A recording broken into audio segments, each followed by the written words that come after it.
ഹരേ കൃഷ്ണ. എല്ലാവർക്കും അപ്പോൾ ഇന്ന് ഭഗവത്ഗീതയുടെ അടിസ്ഥാന കോഴ്സ് അടിസ്ഥാനങ്ങൾ കോഴ്സിലേക്ക് സ്വാഗതം.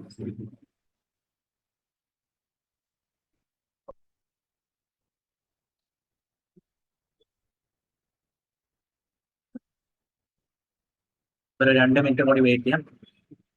ഇനി ആരെങ്കിലും ആൾക്കാർക്ക് വരാനെങ്കിൽ വന്നാൽ അതിനുശേഷം നമ്മൾ ഈ കോഴ്സ് സ്റ്റാർട്ട് ചെയ്യുന്നതായിരിക്കും.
അപ്പോൾ നമുക്ക് ആരംഭിക്കാം.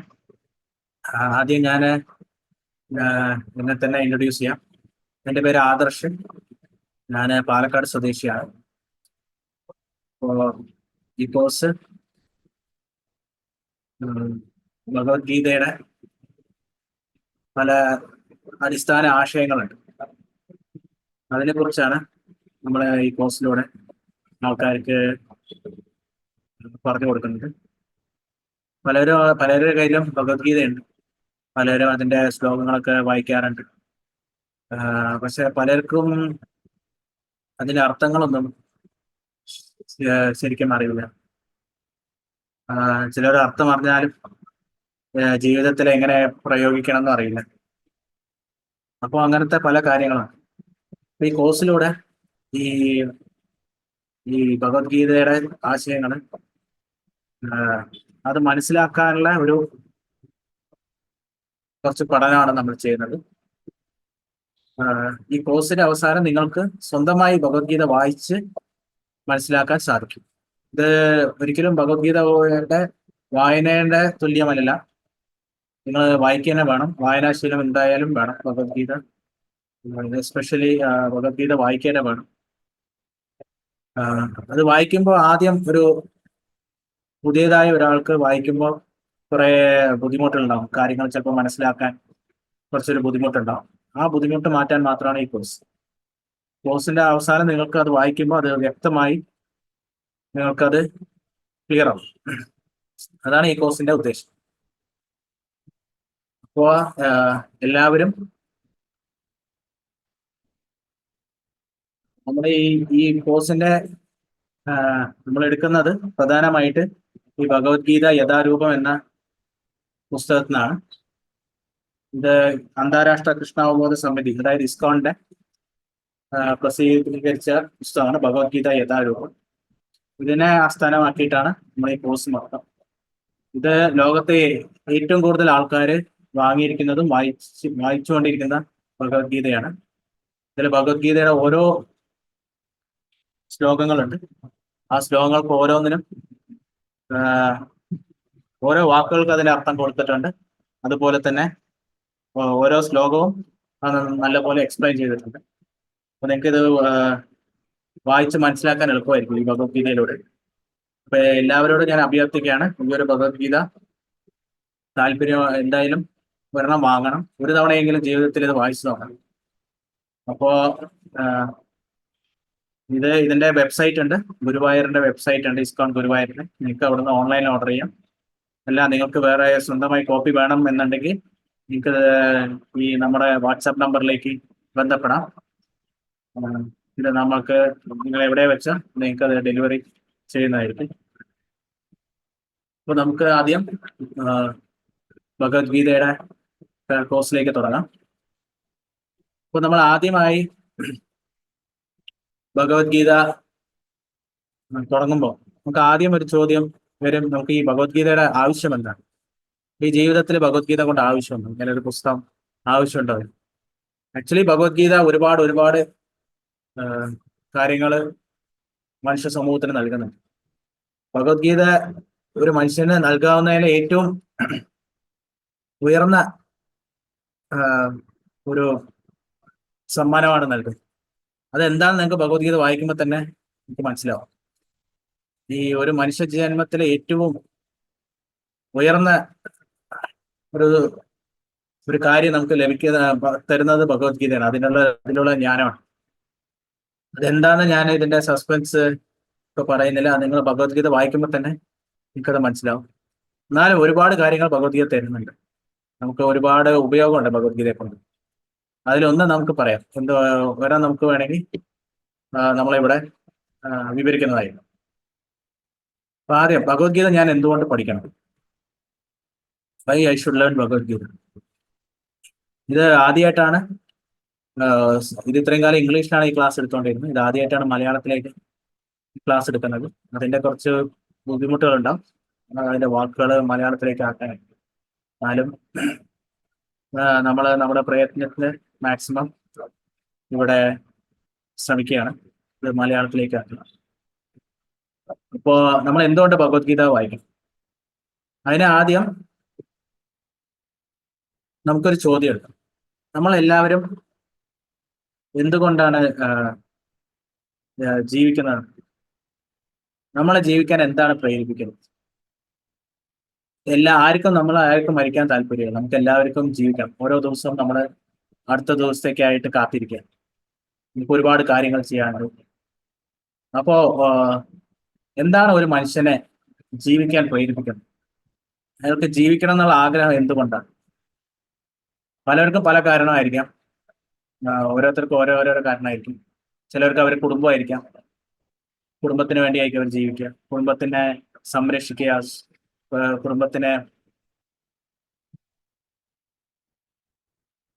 കുടുംബത്തിനെ നന്നായി നോക്കുക എന്ന പോലെ പല കാര്യങ്ങളായിരിക്കും. പലർക്കും പല പല കാര്യങ്ങളായിരിക്കും അവരെ ജീവിക്കാൻ പറ്റും. ചിലർക്ക് അവരുടെ ജോലിയായിരിക്കാം, അവർക്ക് താല്പര്യമുള്ള പല കാര്യങ്ങളായിരിക്കാം. കൗതുകമുള്ള ചിലർക്ക് സ്പോർട്സ് ആയിരിക്കാം, ചിലർക്ക് കുറെ വെൽഫെയർ ആക്ടിവിറ്റി, പല കാരുണ്യ പ്രവർത്തനങ്ങളും, അങ്ങനെ പല പ്രവർത്തനങ്ങളായിരിക്കാം. ഇതില് പലർക്കും ജീവിക്കാൻ പ്രേരിപ്പിക്കുന്നത് പല കാര്യങ്ങളായിരിക്കും. ചിലർക്ക് ഈ ലോകം എല്ലാവരും ചുറ്റി കാണാനായിരിക്കാം. അപ്പൊ എല്ലാവരും അവരവരെ ഈ ആഗ്രഹങ്ങളെ നിറവേറ്റാനാണ് അവർ ജീവിക്കുന്നത്. അപ്പൊ ഇതിന്റെ എല്ലാത്തിന്റെയും ഉറവിടം നമ്മൾ നോക്കുകയാണെങ്കിൽ ഇതിനെല്ലാത്തിന്റെ ഉറവിടം ഒന്നാണ്, അതായത് അതിൽ കിട്ടുന്ന സന്തോഷം. ആ സന്തോഷം എന്ന അനുഭവമാണ് ഒരാളെ ജീവിക്കാൻ പ്രേരിപ്പിക്കുന്നത്. അതായത് ഏത് കാര്യം എടുത്താലും ശരി, നമ്മൾ ഏത് കാര്യം എടുത്താലും ചിലപ്പോൾ അത് സെൽഫിഷായ കാര്യങ്ങളാവാം, ചിലപ്പോൾ അത് സെൽഫ്ലെസ് ആയ കാര്യങ്ങളായിരിക്കും. വേറൊരാൾക്ക് വേണ്ടിയായിരിക്കാം, ചിലപ്പോൾ നമുക്കായിട്ട് വേണ്ടിയായിരിക്കും. എന്തായാലും ഏത് ആക്ടിവിറ്റി ആണെങ്കിലും, ഏതൊരു പ്രവർത്തനമാണെങ്കിലും അതിൽ നിന്ന് കിട്ടുന്ന സന്തോഷമാണ് ഒരാളെ ജീവിക്കാൻ പ്രേരിപ്പിക്കുന്നത്. ഇപ്പോ പലർക്കും പല കാര്യങ്ങളായിരിക്കും. ചിലവർക്ക് ഞാൻ പറഞ്ഞ പോലെ കുടുംബമായിരിക്കാം, ചിലർക്ക് പല സോഷ്യൽ ആക്ടിവിറ്റീസ് ആയിരിക്കും, ചിലർക്ക് ഞാൻ പറഞ്ഞ കറങ്ങാൻ പോകുന്നതായിരിക്കും, ചിലവർക്ക് വേട്ടയാടനായിരിക്കും, ചിലവർക്ക് ആർമിയിൽ ജോയിൻ ചെയ്യുന്നതായിരിക്കും. അങ്ങനെ പലർക്കും പല കാര്യങ്ങളായിരിക്കും. അതെല്ലാം കിട്ടുന്നത് എന്താ വെച്ച് കഴിഞ്ഞാൽ ഈ ഹാപ്പിനെസ് ആണ്, ഈ സന്തോഷമാണ്. ആ സന്തോഷത്തിന് വേണ്ടിയാണ് എല്ലാ ജീവാത്മാക്കളും ജീവിക്കുന്നത്. അപ്പോ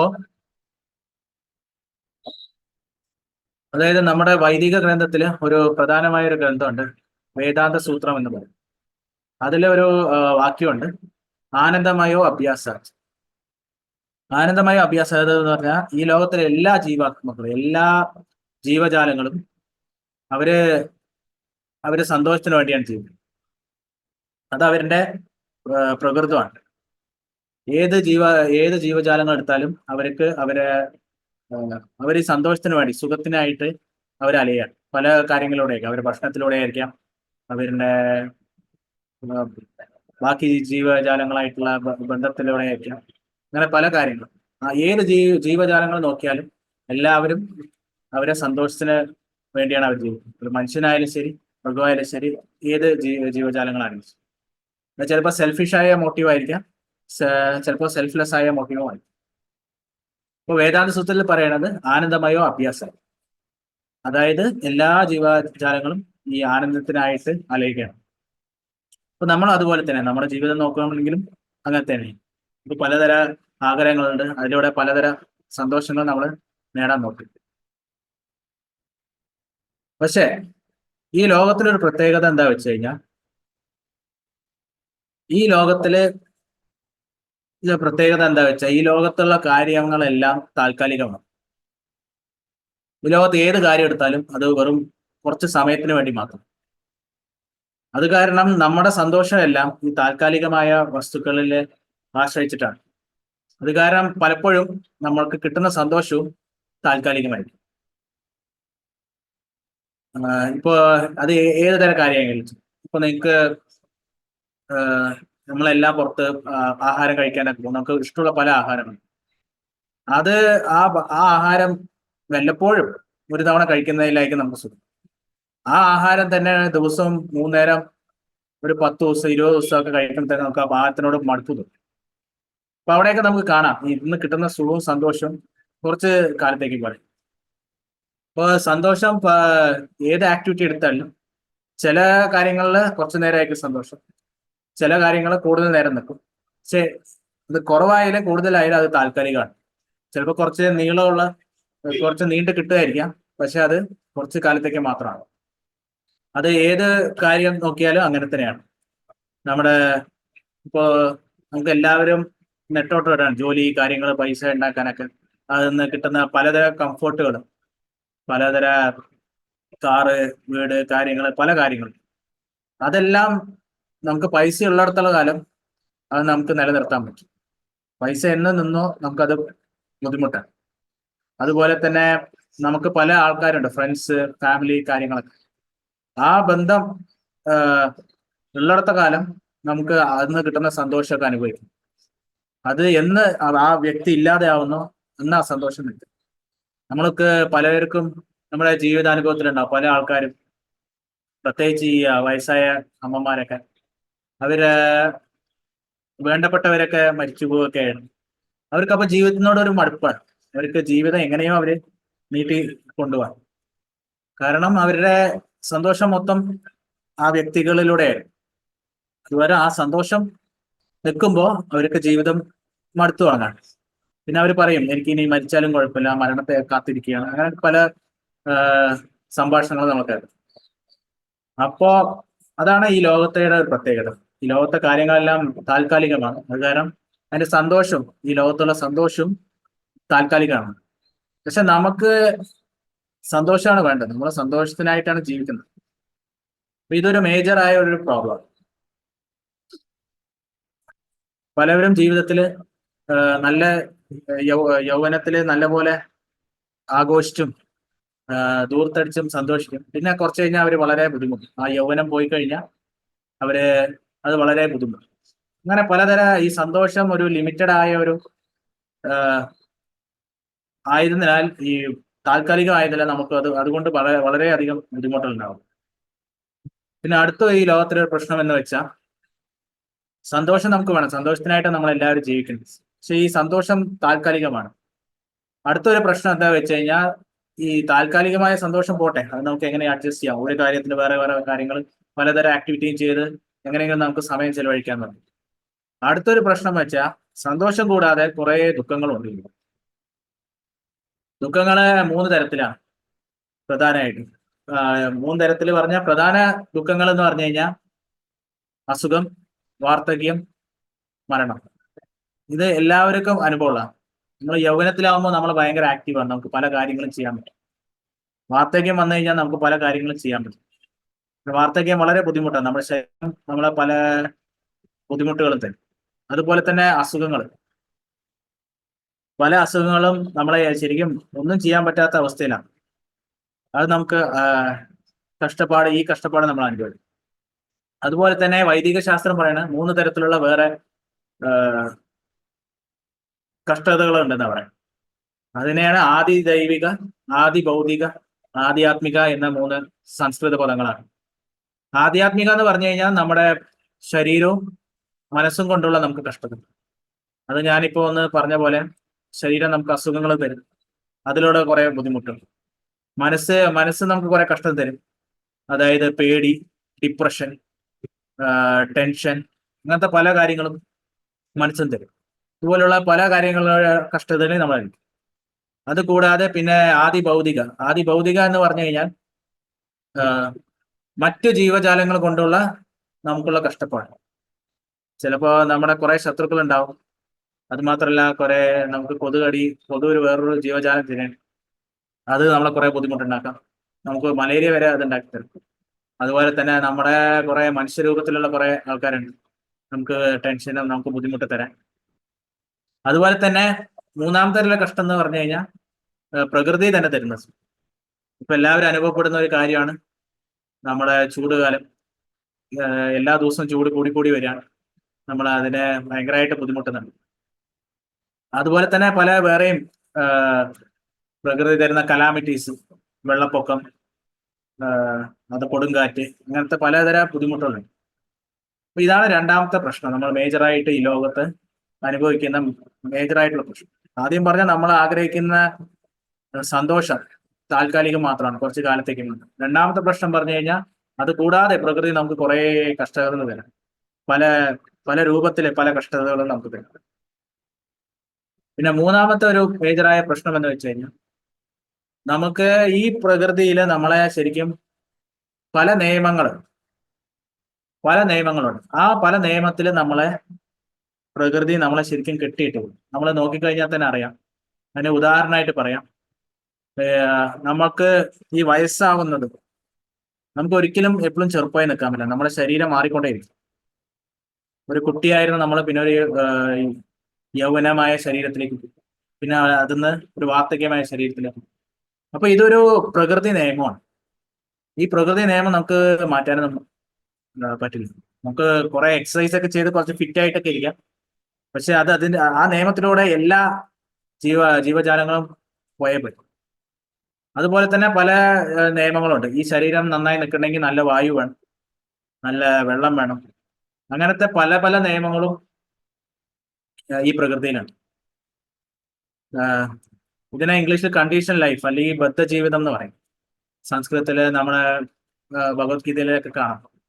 ഈ ലോകത്ത് എല്ലാ ജീവജാലങ്ങളും പല നിയമങ്ങളിലും ഈ പ്രകൃതി നമ്മളെ പല നിയമത്തിൽ കൂടി നമ്മളെ കെട്ടിയിട്ടിരിക്കും. ഈ പ്രത്യേകിച്ച് ഈ സയൻസ് വെച്ചിട്ട് ഈ പ്രകൃതി നിയമങ്ങളെ മറികടക്കാനാണ് നോക്കും.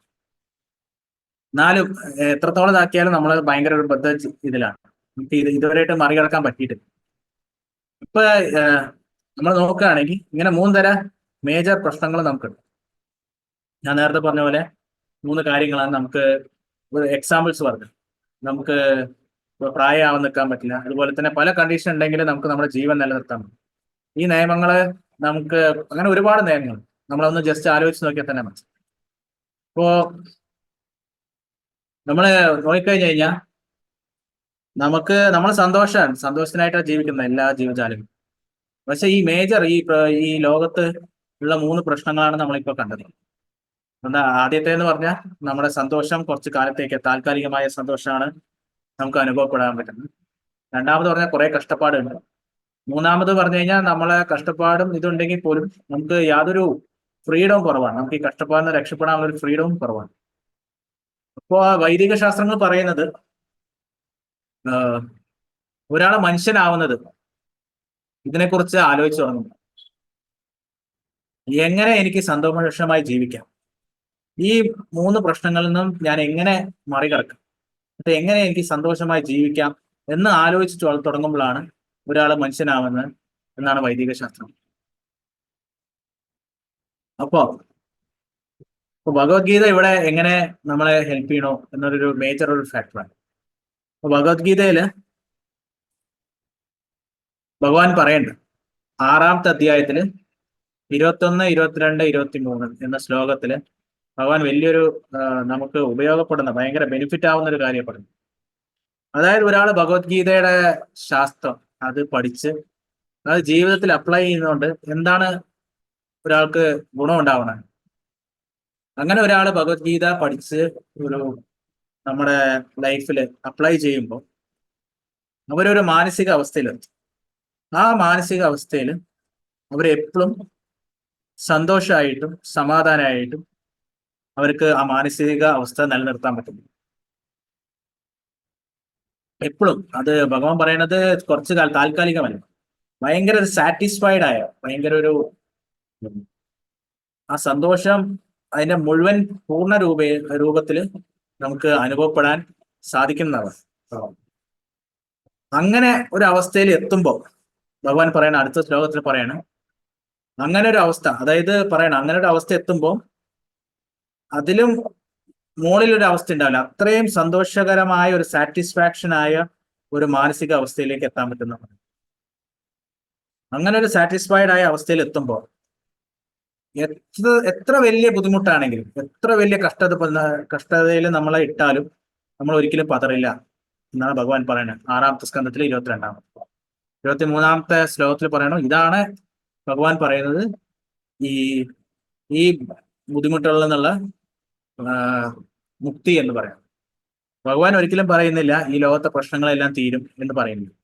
ഭഗവാൻ ഭഗവത്ഗീതയിലെ വേറെ ശ്ലോകത്തിൽ പറയേണ്ടത് ദുഃഖാലയം അശാശ്വതം, അതായത് ഈ ലോകം ദുഃഖാലയാണ്. ഭഗവാൻ ഓൾറെഡി പറഞ്ഞു ഇത് ഇവിടുത്തെ കുറെ മിസ്റ്ററീസ് നമ്മളിപ്പോ നോക്കിയാൽ തന്നെ അറിയാം, പലതരം കഷ്ടപ്പാടുള്ള ലോകം തന്നെയാണ് ഈ ലോകത്ത്. പിന്നെ അശാശ്വതം പറഞ്ഞു കഴിഞ്ഞാൽ എല്ലാം താൽക്കാലികമാണ്. ഭഗവാൻ ഓൾറെഡി ഈ ലോകത്തിനെ കുറിച്ച് ഇങ്ങനെ പറഞ്ഞു. ഈ ലോകത്തിൽ നമ്മള് സന്തോഷം മുഴുവനായിട്ട് അനുഭവിക്കാൻ നോക്കാൻ നടക്കില്ല. നമുക്ക് ഒരിക്കലും ഈ നമ്മുടെ സ്വപ്നം കാണുന്ന ജീവിതം കിട്ടാൻ പാടുതന്നെയാണ്. ഭഗവാൻ ഓൾറെഡി അത് ഡിക്ലെയർ ചെയ്ത. നമ്മളൊരു മരുഭൂമിയിൽ പോയി കിടന്നിട്ട് നമുക്ക് നല്ലൊരു കേരളത്തിൽ ജീവിക്കുന്ന അവസ്ഥ വേണമെന്ന് പറഞ്ഞു കഴിഞ്ഞാൽ ബുദ്ധിമുട്ട് തന്നെയാണ്. മരുഭൂമിയിൽ അത് നടക്കില്ല. ഒരു മരുഭൂമിയിൽ കിടന്ന് നമുക്ക് അതിൻ്റെതായ ഇതാണ് അപ്പൊ ഭഗവാൻ പറയുന്നത്. പക്ഷെ നമുക്ക് വേറൊരു കാര്യം ചെയ്യാം, നമ്മുടെ മാനസിക നില നമുക്ക് മാറ്റിയെടുക്കാൻ പറ്റും. ആ മാനസിക ലെവലം മാറ്റിയിട്ട് ഭഗവാൻ പറയുന്നത് ഈ ഭഗവത്ഗീത പഠിക്കുന്നവരുടെ നമുക്ക് ആ ഒരു മാനസിക അവസ്ഥയിലേക്ക് എത്താൻ പറ്റും. ഏത് കഷ്ടപ്പാടിലും നമുക്ക് സമാധാനമായിട്ടും സന്തോഷമായിട്ടും ഇരിക്കാനുള്ള ഒരു വഴി ഭഗവാൻ ഭഗവത്ഗീതയിലൂടെ പറഞ്ഞുതരും. ഇതിലൂടെ നടന്നു കഴിഞ്ഞാൽ ഭഗവാൻ തന്നെ പറയണ്ടത് ഇത് ഏറ്റവും വലിയ ബുദ്ധിമുട്ടിൽ പോലും നമുക്ക് യാതൊരു ബുദ്ധിമുട്ടുകളും നമ്മൾ ഒരിക്കലും പതറില്ല എന്നാ പറയാം. ഇത് പലരും ചോദിക്കും ഇതൊക്കെ നടക്കുമോ, ഇതൊക്കെ പറ്റുമോ ഇല്ല, അതൊക്കെ നമുക്ക് നോക്കാം. ഇനി വരാൻ പോകുന്ന സ്ലൈഡിലൂടെ നമുക്ക് നോക്കാം ഇത് ഈ ഭഗവാൻ പറയുന്ന കാര്യങ്ങളൊക്കെ നടക്കുമോ നമുക്ക് എന്നൊക്കെ നോക്കാം. എന്നാൽ ഇതാണ് ഭഗവത്ഗീതയിൽ ഭഗവാൻ പ്രോമിസ് ചെയ്യുന്ന കാര്യം. അപ്പൊ ഇനി അർത്ഥം ഇപ്പൊ ഭഗവാൻ എങ്ങനെയാണ് ഇത് പറയുന്നത്. ആദ്യം ഭഗവാൻ ശരിക്കും അർജുനനോട് ഈ ലോകത്തിന്റെ യാഥാർത്ഥ്യം പറഞ്ഞു കൊടുക്കാൻ, ഈ സത്യത്തില് ഈ ലോകം എങ്ങനെയാണ് എന്ന്. ആ യാഥാർത്ഥ്യത്തിനെ ഭഗവാൻ 5 വിഷയത്തിലൂടെയാണ് പ്രസന്റ് ചെയ്യുന്നത്. ആ 5 വിഷയം എന്ന് പറഞ്ഞാൽ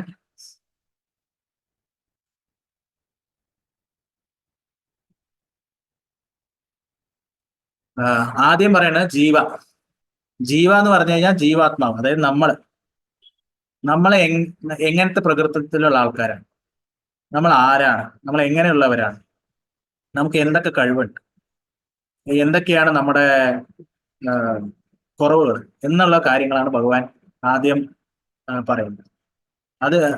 അത് നമുക്ക് മനസ്സിലാക്കുന്നതോടെ നമുക്ക് കുറെ കാര്യങ്ങൾ നമുക്ക് നമ്മുടെ ലൈഫിൽ സെറ്റ് ചെയ്യാൻ പറ്റും. പിന്നെ രണ്ടാമത് പറയുന്ന കാര്യം പ്രകൃതി. ഈ ലോകത്തെ പ്രകൃതി എങ്ങനെയാണ് വർക്ക് ചെയ്യുന്നത്, ഇതിൽ എന്തൊക്കെ അഡ്ജസ്റ്റ്മെന്റ് നടക്കും, എന്തൊക്കെ നടക്കില്ല എന്നുള്ള കാര്യമാണ് ഭഗവാൻ പറയുന്നത്. ഈ പ്രകൃതി എങ്ങനത്തെ സ്വഭാവത്തിലുള്ളതാണ്, ഈ ലോകത്ത് ജീവിക്കുമ്പോൾ എങ്ങനെയാണ് ഈ ലോകത്തിലുള്ള ജീവിതം, എങ്ങനെയാണ് ഇവിടുത്തെ കാര്യങ്ങൾ വർക്ക് ചെയ്യുന്നത് എന്നാണ് രണ്ടാമത് പറയുന്നത്. മൂന്നാമത് ഭഗവാൻ പറയുന്നത് ഭഗവാനെ കുറിച്ച്, എവിടുന്ന് എല്ലാത്തിന്റെ ഉറവിടം എവിടെയാണ്, ഭഗവാൻ ആരാണ്, ഭഗവാന് നമ്മുടെ ജീവിതത്തിൽ എന്താണ് റോള്, ഭഗവാനെ കൊണ്ട് നമുക്ക് എന്താണ് ഈ ജീവിതത്തിൽ ആവശ്യം, എന്തൊക്കെ നടക്കും ഭഗവാൻ, ഈ പ്രധാനപ്പെട്ട ഭഗവാന്റെ ഇൻഫ്ലുവൻസ് എന്താണ്, നമ്മുടെ ലൈഫിലുള്ള ഇൻഫ്ലുവൻസ് എന്താണെന്നാണ് ഭഗവാൻ പറയുന്നത്. പിന്നെ നാലാമത് ഭഗവാൻ പറയുന്നത് കർമ്മ. ഈ ലോകത്ത് എങ്ങനെ നമ്മൾ പ്രവർത്തിക്കണം, ഓരോ പ്രവർത്തനത്തിന് എങ്ങനെയാണ് അതിന്റെ റിസൾട്ട് വരിക എന്നുള്ള കാര്യമാണ് ഭഗവാൻ പറയുന്നത്. നമ്മൾ എങ്ങനെ പ്രവർത്തിക്കണം, ആ പ്രവർത്തനത്തിന്റെ റിസൾട്ട് എങ്ങനെയാണ്, ആ റിസൾട്ട് എങ്ങനെയാണ്, നമ്മുടെ ഓരോ കർമ്മവും എങ്ങനെ നമ്മുടെ ലൈഫിൽ ബാധിക്കും എന്നാണ് ഭഗവാൻ പറയുന്നത്. അഞ്ചാമത്തെ കാര്യം പറയുന്നത് സമയം. ഈ ലോകം എങ്ങനെ ഈ സമയം ഇതിനെ നിയന്ത്രിക്കണം എന്നുള്ള കാര്യമാണ് ഭഗവാൻ പറയുന്നത്.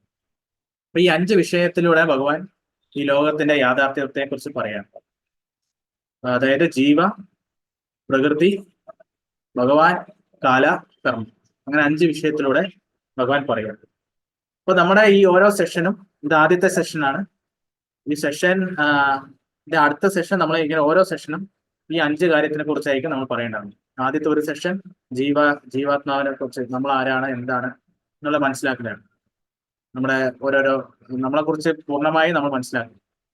അങ്ങനെ ഓരോ വിഷയവും ഓരോ ദിവസത്തെ സെഷനും ഇതിനെക്കുറിച്ച് വിവരിക്കാനാണ്. ഇതെന്തായാലും ഞാൻ നേരത്തെ പറഞ്ഞ പോലെ ഭഗവത്ഗീത വായിക്കുക വേണം. വായന ഈ കാര്യങ്ങളൊന്നും, ഭഗവത്ഗീതയിലുള്ള എല്ലാ കാര്യങ്ങളും നമുക്ക് ഒരിക്കലും ക്ലാസ്സിലൂടെ നമ്മൾ വിവരിക്കാൻ നിന്ന് കഴിഞ്ഞാൽ കുറെ വർഷക്കണക്കിനുള്ള ക്ലാസ് വേണം.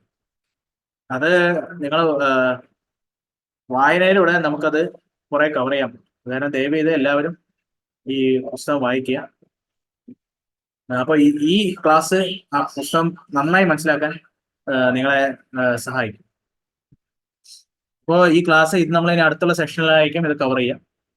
അതിനു മുമ്പ് ഇതിന്റെ ബേസിക്, ഭഗവത്ഗീതയുടെ ബേസിക്കായ കുറച്ച് കാര്യങ്ങൾ നമുക്ക് വേറെ കുറച്ച് നോക്കാം. പലരും ചോദിക്കും എന്തുകൊണ്ട് ഭഗവത്ഗീത സ്വീകരിക്കണം, ബാക്കി നമുക്കിപ്പോ വേറെയും പല രീതിയിലുള്ള അറിവ് നേടാനുള്ള ഉറവിടങ്ങളുണ്ട്, എന്തുകൊണ്ട് ഭഗവത്ഗീത സ്വീകരിക്കണം? അപ്പൊ നമ്മൾ അതിനെക്കുറിച്ച് നോക്കിക്കഴിഞ്ഞാൽ ഈ ഭഗവത്ഗീത, പിന്നെ പലർക്കും പല ഡൗട്ട് ഉണ്ടാവും, ഇതൊക്കെ നടക്കുവോ, അതോ ഇതൊക്കെ അന്ന് പണ്ടത്തെ കാലത്ത് എഴുതി വെച്ചാലേ ഇതൊക്കെ വലിയ കാര്യങ്ങളുണ്ടോ, ഇതൊക്കെ ഈ കാലത്ത് വല്ല ഉപയോഗമുണ്ടോ അതിനെ കൊണ്ട്, ആ കാലത്തൊക്കെ എഴുതി വെച്ചതൊക്കെ ഇപ്പൊ ആവശ്യമുണ്ടോ, അങ്ങനെ പല ചോദ്യങ്ങളും നമുക്ക് തോന്നാം. അപ്പൊ നമുക്ക് ആദ്യം നോക്കാം അതിനെക്കുറിച്ച്. അപ്പൊ ആദ്യം പറയുന്നത്, വേദഗ്രന്ഥങ്ങൾ പറയുന്നത് നമുക്ക് ആക്ച്വലി 2 രീതിയിൽ നമുക്ക് അറിവ് നേടാം.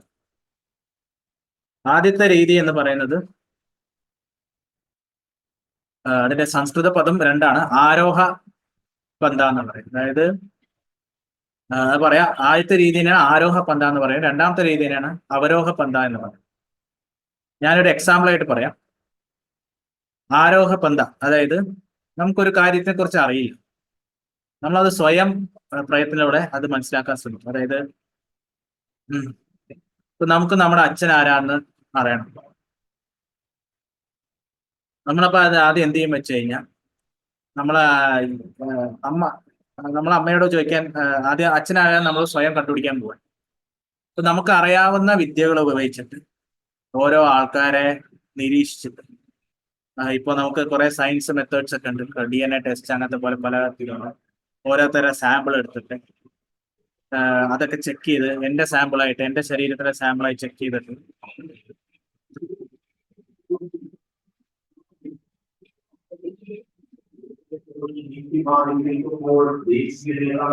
അപ്പോ നമ്മുടെ എന്റെ ബോഡിയുടെ സാമ്പിളായിട്ട്,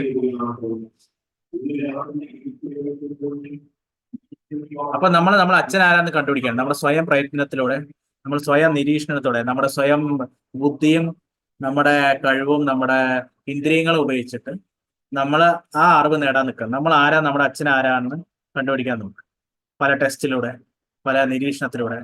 അങ്ങനെ നമ്മൾ ഓരോരുത്തരെ തപ്പി ഈ ലോകത്തുള്ള ഓരോരോ ആൾക്കാരെ, ഓരോരോ മനുഷ്യന്മാരെ ഇതാക്കിയിട്ട് ഇത് ആരാണ് നോക്കിയിട്ട് അങ്ങനെ നമ്മൾ അച്ഛൻ ആരാന്ന് കണ്ടുപിടിക്കും. അതാണ് ആദ്യത്തെ വഴി. അതിനെയാണ് ആരോഹ പന്ഥ. ഞാനൊരു എക്സാമ്പിൾ വെച്ച് പറഞ്ഞാണ്.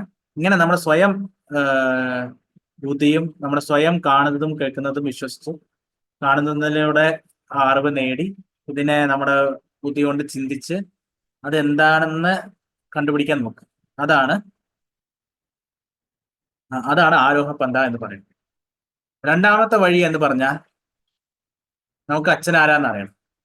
അപ്പൊ നേരെ നമ്മളെ അമ്മയോട് പോയി ചോദിക്കും, ആരാണ് നമ്മുടെ അച്ഛൻ? അപ്പൊ അമ്മ പറയണു ഈ ആളാണ് നമ്മളെ. അപ്പോ രണ്ടാമത്തെ രീതി പറയുന്നത്, അറിയുന്ന ആള്, ഈ അറിവ് നേടിയ ഒരാളെ നേരിട്ട് നമ്മൾ അപ്രോച്ച് ചെയ്യുന്നതിനാണ് അവരോഹ പന്ഥാണ്. അപ്പോൾ ഈ രണ്ട് രീതിയിലാണ് അറിവ് നേടാൻ. ആദ്യത്തെ രീതിയിൽ നമ്മൾ അറിവ് നേടാൻ പോയി കഴിഞ്ഞാൽ ചിലപ്പോൾ നമുക്ക് കണ്ടുപിടിക്കാൻ പറ്റും പെട്ടെന്ന്, ചിലപ്പോൾ നമുക്ക് കാലങ്ങളോളം കണ്ടുപിടിക്കും, ചിലപ്പോൾ കണ്ടുപിടിച്ചാൽ അത് ശരിയാണോ എന്നൊരു ഉറപ്പില്ല, ചിലപ്പോ സമയമെടുക്കാം, ചിലപ്പോൾ നമ്മൾ കണ്ടുപിടിച്ചില്ല എന്നിരിക്കും. പക്ഷെ രണ്ടാമത്തെ രീതിയിൽ വീണ്ടും ചാൻസസ്. അപ്പൊ ഈ വൈദിക ശാസ്ത്രങ്ങൾ എന്ന് പറയുന്നത് ശരിക്കും പറയുന്നത് ഭഗവാനിൽ നിന്നാണ് ഈ വൈദിക ശാസ്ത്രങ്ങൾ വന്നത് എന്നാണ്. ഭഗവാൻ ഈ ലോകം സൃഷ്ടിച്ചപ്പോൾ തന്നെ അതിനെക്കുറിച്ചുള്ള എല്ലാ അറിവും വൈദിക ശാസ്ത്രമായിട്ട് ഈ ലോകത്തേക്ക് കൊടുത്തു എന്നാണ് പറയുന്നത്. അത് ഭഗവാൻ അറിയാം ഭഗവാൻ എങ്ങനെ ഈ ലോകം സൃഷ്ടിച്ചതാണ്. അത് കാരണം ഭഗവാൻ അതിനെക്കുറിച്ചുള്ള മുഴുവൻ ജ്ഞാനവും ഈ വൈദിക ശാസ്ത്രത്തിൽ കൊടുത്തു എന്നാണ് പറയുന്നത്. അപ്പോ അത് നമുക്ക് വിശ്വസിക്കാൻ ഇത്തിരി പാടായിരിക്കും. പലരും ചോദിക്കും, ഇത് ദൈവം നിന്ന് വന്നത് തന്നെയാണോ? ഈ വൈദിക ശാസ്ത്രങ്ങളൊക്കെ ദൈവത്തിന് തന്നെ വന്നാണോ? അത് ചുമ്മാ പറയാണോ? ഇതിനെന്താ തെളിവ്? നമുക്കൊരിക്കലും ഇത് നമ്മുടെ ബുദ്ധിക്ക് ഇതൊരിക്കലും പ്രൂവ് ചെയ്യാൻ പറ്റില്ല. ഇത് ഭഗവാനിൽ നിന്നാണ് എല്ലാം ഈ വൈദിക ശാസ്ത്രം വന്നേ എന്ന് നമുക്ക് തെളിയിക്കാൻ പറ്റും. പക്ഷെ ചില കാര്യങ്ങൾ നമുക്ക് ചെയ്തു നോക്കാം, അതിലൂടെ നമുക്ക് നമ്മുടെ വിശ്വാസം ഉറപ്പിക്കും. ഇതിന് ഞാനൊരു ഉദാഹരണത്തോടെ പറയാണ്. ഇപ്പൊ നമ്മുടെ ഒരു ജോഗ്രഫി ടീച്ചർ ഉണ്ട്. നമുക്കൊരു ജോഗ്രഫി ടീച്ചർ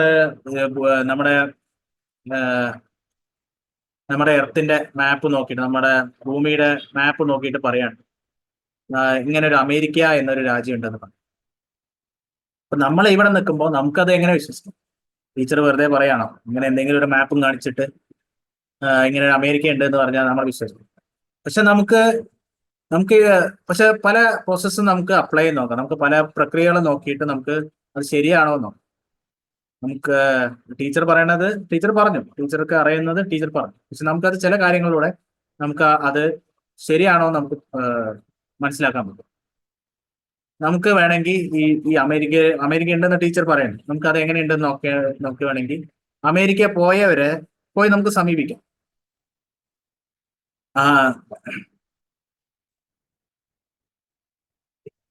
അമേരിക്ക പോയവരെ നമുക്ക് വേണമെങ്കിൽ സമീപിക്കാം. അവരോട് പോയി ഇപ്പൊ ചോദിച്ചു കഴിഞ്ഞാൽ അവർ പറയും, നിന്റെ ടീച്ചർ പറഞ്ഞ കറക്റ്റാണ്, ഇങ്ങനൊരു കാര്യമുണ്ട്, അമേരിക്ക പറഞ്ഞ കാര്യമുണ്ട്, അത് ഇങ്ങനെയാണ്, അത് ഇങ്ങനെയാണ് ഇരിക്കുന്നത്, ഈ പറഞ്ഞതെല്ലാം കറക്റ്റാണ്, ടീച്ചർ പറഞ്ഞ കാര്യങ്ങളെല്ലാം കറക്റ്റാണ്. അപ്പൊ അങ്ങനെ വേണമെങ്കിൽ നമുക്ക് ഇപ്പൊ നമുക്ക് അമേരിക്കയിലേക്ക് എത്താൻ പറയാം. ടീച്ചർ പറഞ്ഞ അമേരിക്ക പറഞ്ഞ സ്ഥലമുണ്ട് പറഞ്ഞ ടീച്ചർ നമുക്ക് ഇപ്പൊ ചിലപ്പോൾ എത്താൻ പറ്റിയെന്ന് വരില്ല. പക്ഷെ നമുക്ക് പോയവരുടെ അടുത്തുനിന്ന് നമുക്ക് ഈ ഒരു എക്സ്പീരിയൻസ് നമുക്ക് കിട്ടും. അപ്പോ ആദ്യം നമ്മളെ ഇതുപോലെ ഈ ഭഗവത്ഗീതയെ നോക്കുകയാണെങ്കിൽ ഈ കൃഷ്ണൻ അർജുനനോട് ഈ കാര്യങ്ങളൊക്കെ പറയണം. ഈ അർജുനൻ ഈ ഭഗവാന്റെ നിർദ്ദേശം എടുത്ത ഒരു രീതിയാണ്. അത് നമുക്ക് 10ാമത്തെ അധ്യായത്തിൽ കാണാൻ പറ്റും. 12 തൊട്ട് 14 ശ്ലോകം. അർജുനൻ പറയുന്നത്, കൃഷ്ണ നീ പറഞ്ഞതെല്ലാം ശരിയാണ്, ഇത് ശരിയാണെന്ന് ഞാൻ മാത്രമല്ല, ഈ ആ സമയത്തെ പ്രമുഖരായ സേജസ് മുനിമാരായ നാരദൻ, അസിതൻ, ദേവലൻ, വ്യാസൻ എന്നിവരൊക്കെ ഈ ഭഗവാൻ പറഞ്ഞ കാര്യങ്ങൾ ശരിയാണെന്ന് ഓൾറെഡി പറഞ്ഞിട്ടുണ്ട്. ആ സമയത്തെ പ്രമുഖരായ ആ സമയത്തെ മുനിമാർ അവർ പറഞ്ഞു. അപ്പൊ നമുക്ക് നോക്കാം. അപ്പോ ഭഗവാൻ ഓൾറെഡി വേദങ്ങളിൽ ഈ കാര്യങ്ങളൊക്കെ പറഞ്ഞിട്ടുണ്ട്. നമുക്ക് ആ വേദങ്ങളിലെ കാര്യങ്ങൾ പരീക്ഷിച്ച് നോക്കാൻ ചിലപ്പോൾ നമ്മുടെ ഇപ്പോഴത്തെ അവസ്ഥയിൽ പറ്റിയില്ല എന്ന് വരും. പക്ഷെ ഇത് ഓൾറെഡി ചെയ്ത പല ആൾക്കാരുണ്ട്. ഓൾറെഡി ഈ വേദശാസ്ത്രങ്ങൾ പരീക്ഷിച്ച പല ആൾക്കാരുണ്ട്. അവര് പരീക്ഷിച്ച് ഇത് ശരിയാണെന്ന് ശരിവെക്കുന്നു. ഇപ്പോ അതുപോലെ തന്നെ അത് ഇപ്പൊ നമുക്ക് പറയാം ആ കാലത്തെ ആൾക്കാരാണെന്ന് പറയാം. അല്ല, നമുക്കിപ്പോ ഈ മോഡേൺ കാലത്ത് നോക്കിയാലും, ഈ മോഡേൺ കാലത്തും നമുക്ക് ഈ കുറച്ച് നൂറ്റാണ്ടുകൾ നോക്കിയാലും അതിന് പല പ്രമുഖ ആചാര്യന്മാരുണ്ട്. അതായത് ശങ്കരാചാര്യ, രാമാനുജാചാര്യ, മധ്വാചാര്യ, നിംബർക്കസ്വാമി, ചൈതന്യ മഹാപ്രഭു, അതുപോലെ തന്നെ പല പല പല പ്രധാന ആചാര്യന്മാരുണ്ട്. അവർ ഈ ഭഗവത്ഗീത, വൈദിക ശാസ്ത്രം പോലെയുള്ള കാര്യങ്ങൾ എല്ലാം അവര് അത് മൊത്തം പഠിച്ച് അത് മൊത്തം അവര് ടെസ്റ്റ് ചെയ്ത് അവർക്ക് ഉണ്ടായ അനുഭവങ്ങളുണ്ട്, അത് ശരി വെച്ചിട്ടുണ്ട്. ആ അനുഭവത്തിലൂടെ അവർ പറഞ്ഞിട്ടുണ്ട് ഇതെല്ലാം കറക്റ്റ് ആണ് എന്ന് പറഞ്ഞു. എന്നിട്ട് അവര് അതിനെക്കുറിച്ച് അവർക്കുണ്ടായ എക്സ്പീരിയൻസ് ഷെയർ ചെയ്തു. അപ്പോ ഇപ്പൊ ഇത് ഓൾറെഡി ഈ നമുക്ക് ഇത് തെളിയിക്കാൻ പറ്റില്ല, ഇത് ഭഗവാനിൽ നിന്നാണ് വൈദിക ശാസ്ത്രമൊക്കെ വന്നത് നമുക്ക് ചിലപ്പോൾ തെളിയിക്കാൻ പറ്റും. പക്ഷെ നമുക്ക് ഈ അവരുടെ അനുഭവത്തിലൂടെ നമുക്ക് മനസ്സിലാക്കാം അവരിതെല്ലാം പരീക്ഷിച്ച ആൾക്കാരാണ്, അവരിതെല്ലാം ചെയ്ത് നോക്കി ശരിവെച്ച ആൾക്കാർ. അത് നമുക്ക് മനസ്സിലാക്കാം, ഇതിന്റെ ആധികാരികത നമുക്ക് മനസ്സിലാക്കാം വൈദിക ശാസ്ത്രം. പിന്നെ മൂന്നാമത്തെ വഴി എന്താണ് നമുക്ക് ഇത് ശരിയാണോ എന്ന് അറിയാൻ? നമ്മൾ സ്വയം ചെയ്യുന്നു. അതായത് നമ്മളിപ്പോ പറയാണ്, ഇത് ടീച്ചർ നമ്മുടെ അടുത്ത് പറയാണ്, ജിയോഗ്രഫി ടീച്ചർ പറയാണ് ഇങ്ങനെ മാപ്പ് നോക്കിയിട്ട് ഇങ്ങനെ അമേരിക്ക ഉണ്ടെന്ന് പറയാണ്. നമുക്കപ്പോ നമ്മൾ ആദ്യം കുറച്ച് ഇത് അമേരിക്ക പോയവരെ പോയി സമീപിച്ച് അവർ പറയാണ് അമേരിക്ക ഉണ്ട്, ഇങ്ങനെ പോയാൽ ഇങ്ങനെ എത്തും, ഇങ്ങനെ ഒരു സ്ഥലമുണ്ട്, ഇങ്ങനെയാണ് അത്. എന്നിട്ട് വിശ്വാസമായില്ലെങ്കിൽ നമ്മൾ ആ പറഞ്ഞ വഴി കൂടെ നടന്നു പോകും. പറഞ്ഞ ഇപ്പൊ അമേരിക്കയിലേക്ക് എത്താൻ ഒരു വഴി പറയണം, ആ വഴി പറഞ്ഞു പോയി കഴിഞ്ഞാൽ ആ വഴിയിലൂടെ സഞ്ചരിക്കുമ്പോൾ അമേരിക്ക എത്തുമ്പോൾ നമുക്ക് സ്വയം മനസ്സിലാക്കണം ഈ ലോകത്ത് ഒരു കാര്യവും ശരിക്കും പറഞ്ഞാൽ നമ്മൾ 99% കാര്യങ്ങളും ആരെങ്കിലും പറഞ്ഞ് വിശ്വസിക്കുന്നു. നമ്മൾ അതിൽ പലതും നമുക്ക് സ്വന്തമായിട്ട് എക്സ്പീരിയൻസ് ഇല്ലാത്ത കാര്യങ്ങൾ. നമുക്ക് ഒരിക്കലും ഏത് കാര്യം നമ്മൾ മൊത്തം നമുക്ക് മുഴുവനായിട്ട് വിശ്വാസം വേണമെങ്കിൽ അത് നമ്മളെ എക്സ്പീരിയൻസ് ചെയ്ത് തന്നെ മനസ്സിലാക്കണം. ഒരാൾക്ക് നിങ്ങൾക്ക് എന്താണ് വെള്ള നിറം അല്ലെങ്കിൽ എന്താണ് കറുപ്പ് നിറം, എന്താണ് നീല നിറം എന്ന് ആർക്കും നിങ്ങൾക്ക് പറഞ്ഞുതരാൻ പറ്റും. നിങ്ങൾ സ്വയം അനുഭവപ്പെടേണ്ട കാര്യങ്ങളാണ്. അതുപോലെ തന്നെ എന്താണ് മധുരം, എന്താണ് ഉപ്പ്, എന്താണ് എരിവ് എന്ന് ആർക്കും നിങ്ങൾക്ക് പറഞ്ഞുതരാൻ പറ്റും. അത് നിങ്ങൾ സ്വയം മനസ്സിലാക്കേണ്ട കാര്യമാണ്. അതായത് നമുക്ക് ഒരു സാധനത്തിന്റെ രുചി നമ്മൾ കഴിച്ചു നോക്കുമ്പോൾ തന്നെ അറിയുള്ളൂ. അല്ലാതെ നമ്മുടെ മുമ്പിൽ വെച്ച് നോക്കിയിട്ടോ അല്ലെങ്കിൽ ചുറ്റും നമ്മുടെ ഈ ലോകത്ത് എല്ലാവരും വന്നിട്ട് ഇങ്ങനെയാണ് രുചി എന്ന് പറഞ്ഞു കഴിഞ്ഞാൽ നമുക്ക് ഒരിക്കലും നമുക്ക് മുഴുവനായിട്ട് മനസ്സിലാക്കാനോ അല്ലെങ്കിൽ ഒരു പകുതി അനുഭവം മാത്രം. നമ്മൾ എന്നാണ് അത് ചെയ്ത് നോക്കുന്നത്, എന്നാണ് നമ്മൾ അത് സ്വയം എക്സ്പീരിയൻസ് ചെയ്യണം, അന്ന് നമുക്ക് ആ വിശ്വാസം കൂടും. അപ്പോൾ ഈ ഭഗവത്ഗീതയിലും ഭാഗവത്തിലും വൈദിക ശാസ്ത്രങ്ങളിലും എല്ലാത്തിനും ഓരോരോ പ്രോസസ്സസ് പറഞ്ഞു. ഇത് പണ്ട് തൊട്ട് കാലങ്ങളായിട്ട് പല വലിയ വലിയ പ്രമുഖരായ അവരൊന്നും മണ്ടന്മാരല്ല, അവര് നമ്മൾ ലിറ്ററേച്ചേഴ്സ് ഒക്കെ വായിച്ചു നോക്കുമ്പോൾ മനസ്സിലാവും അവർ ഭയങ്കര ഷാർപ്പായ ആൾക്കാരാണ്, നല്ല ഇന്റലിജന്റ് ആയ ആൾക്കാരാണ്.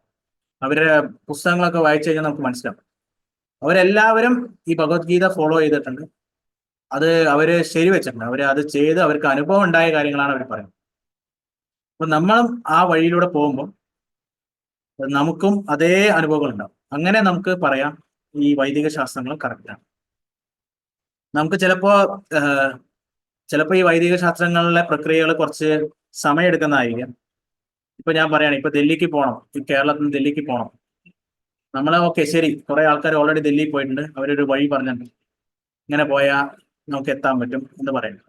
നമ്മൾ നടക്കുമ്പോൾ നമ്മൾ ഡൽഹി എത്തിയില്ല, എന്നാലും നമുക്ക് കുറച്ച് കാര്യങ്ങളൊക്കെ നമുക്ക് അറിയാൻ പറ്റും. അതായത് ഇപ്പൊ ഡൽഹി പറയാണ്, ഡൽഹി പോകണമെമ്പോൾ നിങ്ങൾ കർണാടക കാണും, അത് കഴിഞ്ഞാൽ മഹാരാഷ്ട്ര കാണും, അത് കഴിഞ്ഞാൽ മധ്യപ്രദേശ് കാണും, പിന്നെ നിങ്ങൾ ഡൽഹി എത്തും. അപ്പൊ അതുപോലെ തന്നെ നമ്മുടെ അവസ്ഥയിൽ നമ്മുടെ ലെവലിൽ വെച്ചിട്ട് നമുക്ക് ചിലപ്പോ വൈദിക ശാസ്ത്രം പറയുന്ന റിസൾട്ടിലേക്ക് എത്താൻ പറ്റില്ല. നമ്മുടെ ഇപ്പോഴത്തെ നമ്മൾ ചിലപ്പോ കർണാടക, ഇപ്പൊ ഞാൻ പറഞ്ഞ പോലെ കുറച്ചേ നടന്നിട്ടുണ്ടാവുള്ളൂ, വൈദിക ശാസ്ത്രത്തിലെ പ്രക്രിയകൾ കുറച്ചേ നമ്മൾ ചെയ്ത് നോക്കിയിട്ടുണ്ടാവും. പക്ഷെ അവര് പറയുന്നുണ്ട് ഈ ഡൽഹിക്ക് മുമ്പ് ഇന്ന ദേശങ്ങളുണ്ട് എന്ന് പറയുന്നു. അതുപോലെ തന്നെ വൈദിക ശാസ്ത്രത്തിലും ഓരോ പ്രക്രിയത്തിനും അവസാന റിസൾട്ട് ഉണ്ട്, അതിന് മുമ്പത്തെ പല പകുതിയിൽ എന്തൊക്കെയാ നടക്കും എന്നും എഴുതിയിട്ടുണ്ട്. നമ്മൾ ഇതിൽ ഓരോ പ്രക്രിയകളും ചെയ്യുമ്പോൾ നമ്മൾ അവസാനത്തെ നമുക്ക് ഫലം കിട്ടിയില്ലെങ്കിൽ പോലും നമ്മൾ അതിന്റെ മുമ്പത്തെ ഫലങ്ങളിൽ നമ്മൾ എത്തിയിട്ടുണ്ടാവും. ആ ഫലങ്ങൾ നമുക്ക് സ്വയം മനസ്സിലാക്കും. അതിലൂടെ നമുക്ക് ഇതിന്റെ ആധികാരികത പൂർണ്ണമായി മനസ്സിലാക്കും. അപ്പൊ ഇങ്ങനെ നമുക്ക് ഭഗവത്ഗീത വൈദിക ശാസ്ത്രങ്ങളിലെയും ആധികാരികത മനസ്സിലാക്കും. ഒരുപാട് ആചാര്യന്മാർ ഓൾറെഡി ഇതെല്ലാം ചെയ്ത് നോക്കി ടെസ്റ്റ് ചെയ്തിട്ട് അവരുടെ റിസൾട്ട്സ് തന്നിട്ടുണ്ട്. നമ്മൾ അത് ചെയ്ത് നോക്കുമ്പോൾ നമുക്കും അതിന്റെ അനുഭവങ്ങൾ ഉണ്ടാവും. അതിലൂടെ നമുക്ക് പറ്റും. എന്നാലും നമുക്ക് നോക്കാം കുറച്ചും കൂടി എങ്ങനെ ഭഗവത്ഗീതയിലുള്ള വിശ്വാസം അർപ്പിക്കാൻ എന്നുള്ളത്. നമുക്ക് കുറെ ഹിസ്റ്റോറിക്കൽ എവിഡൻസസ് ഉണ്ട് ഈ പല പ്രൊഡിക്ഷൻസ്.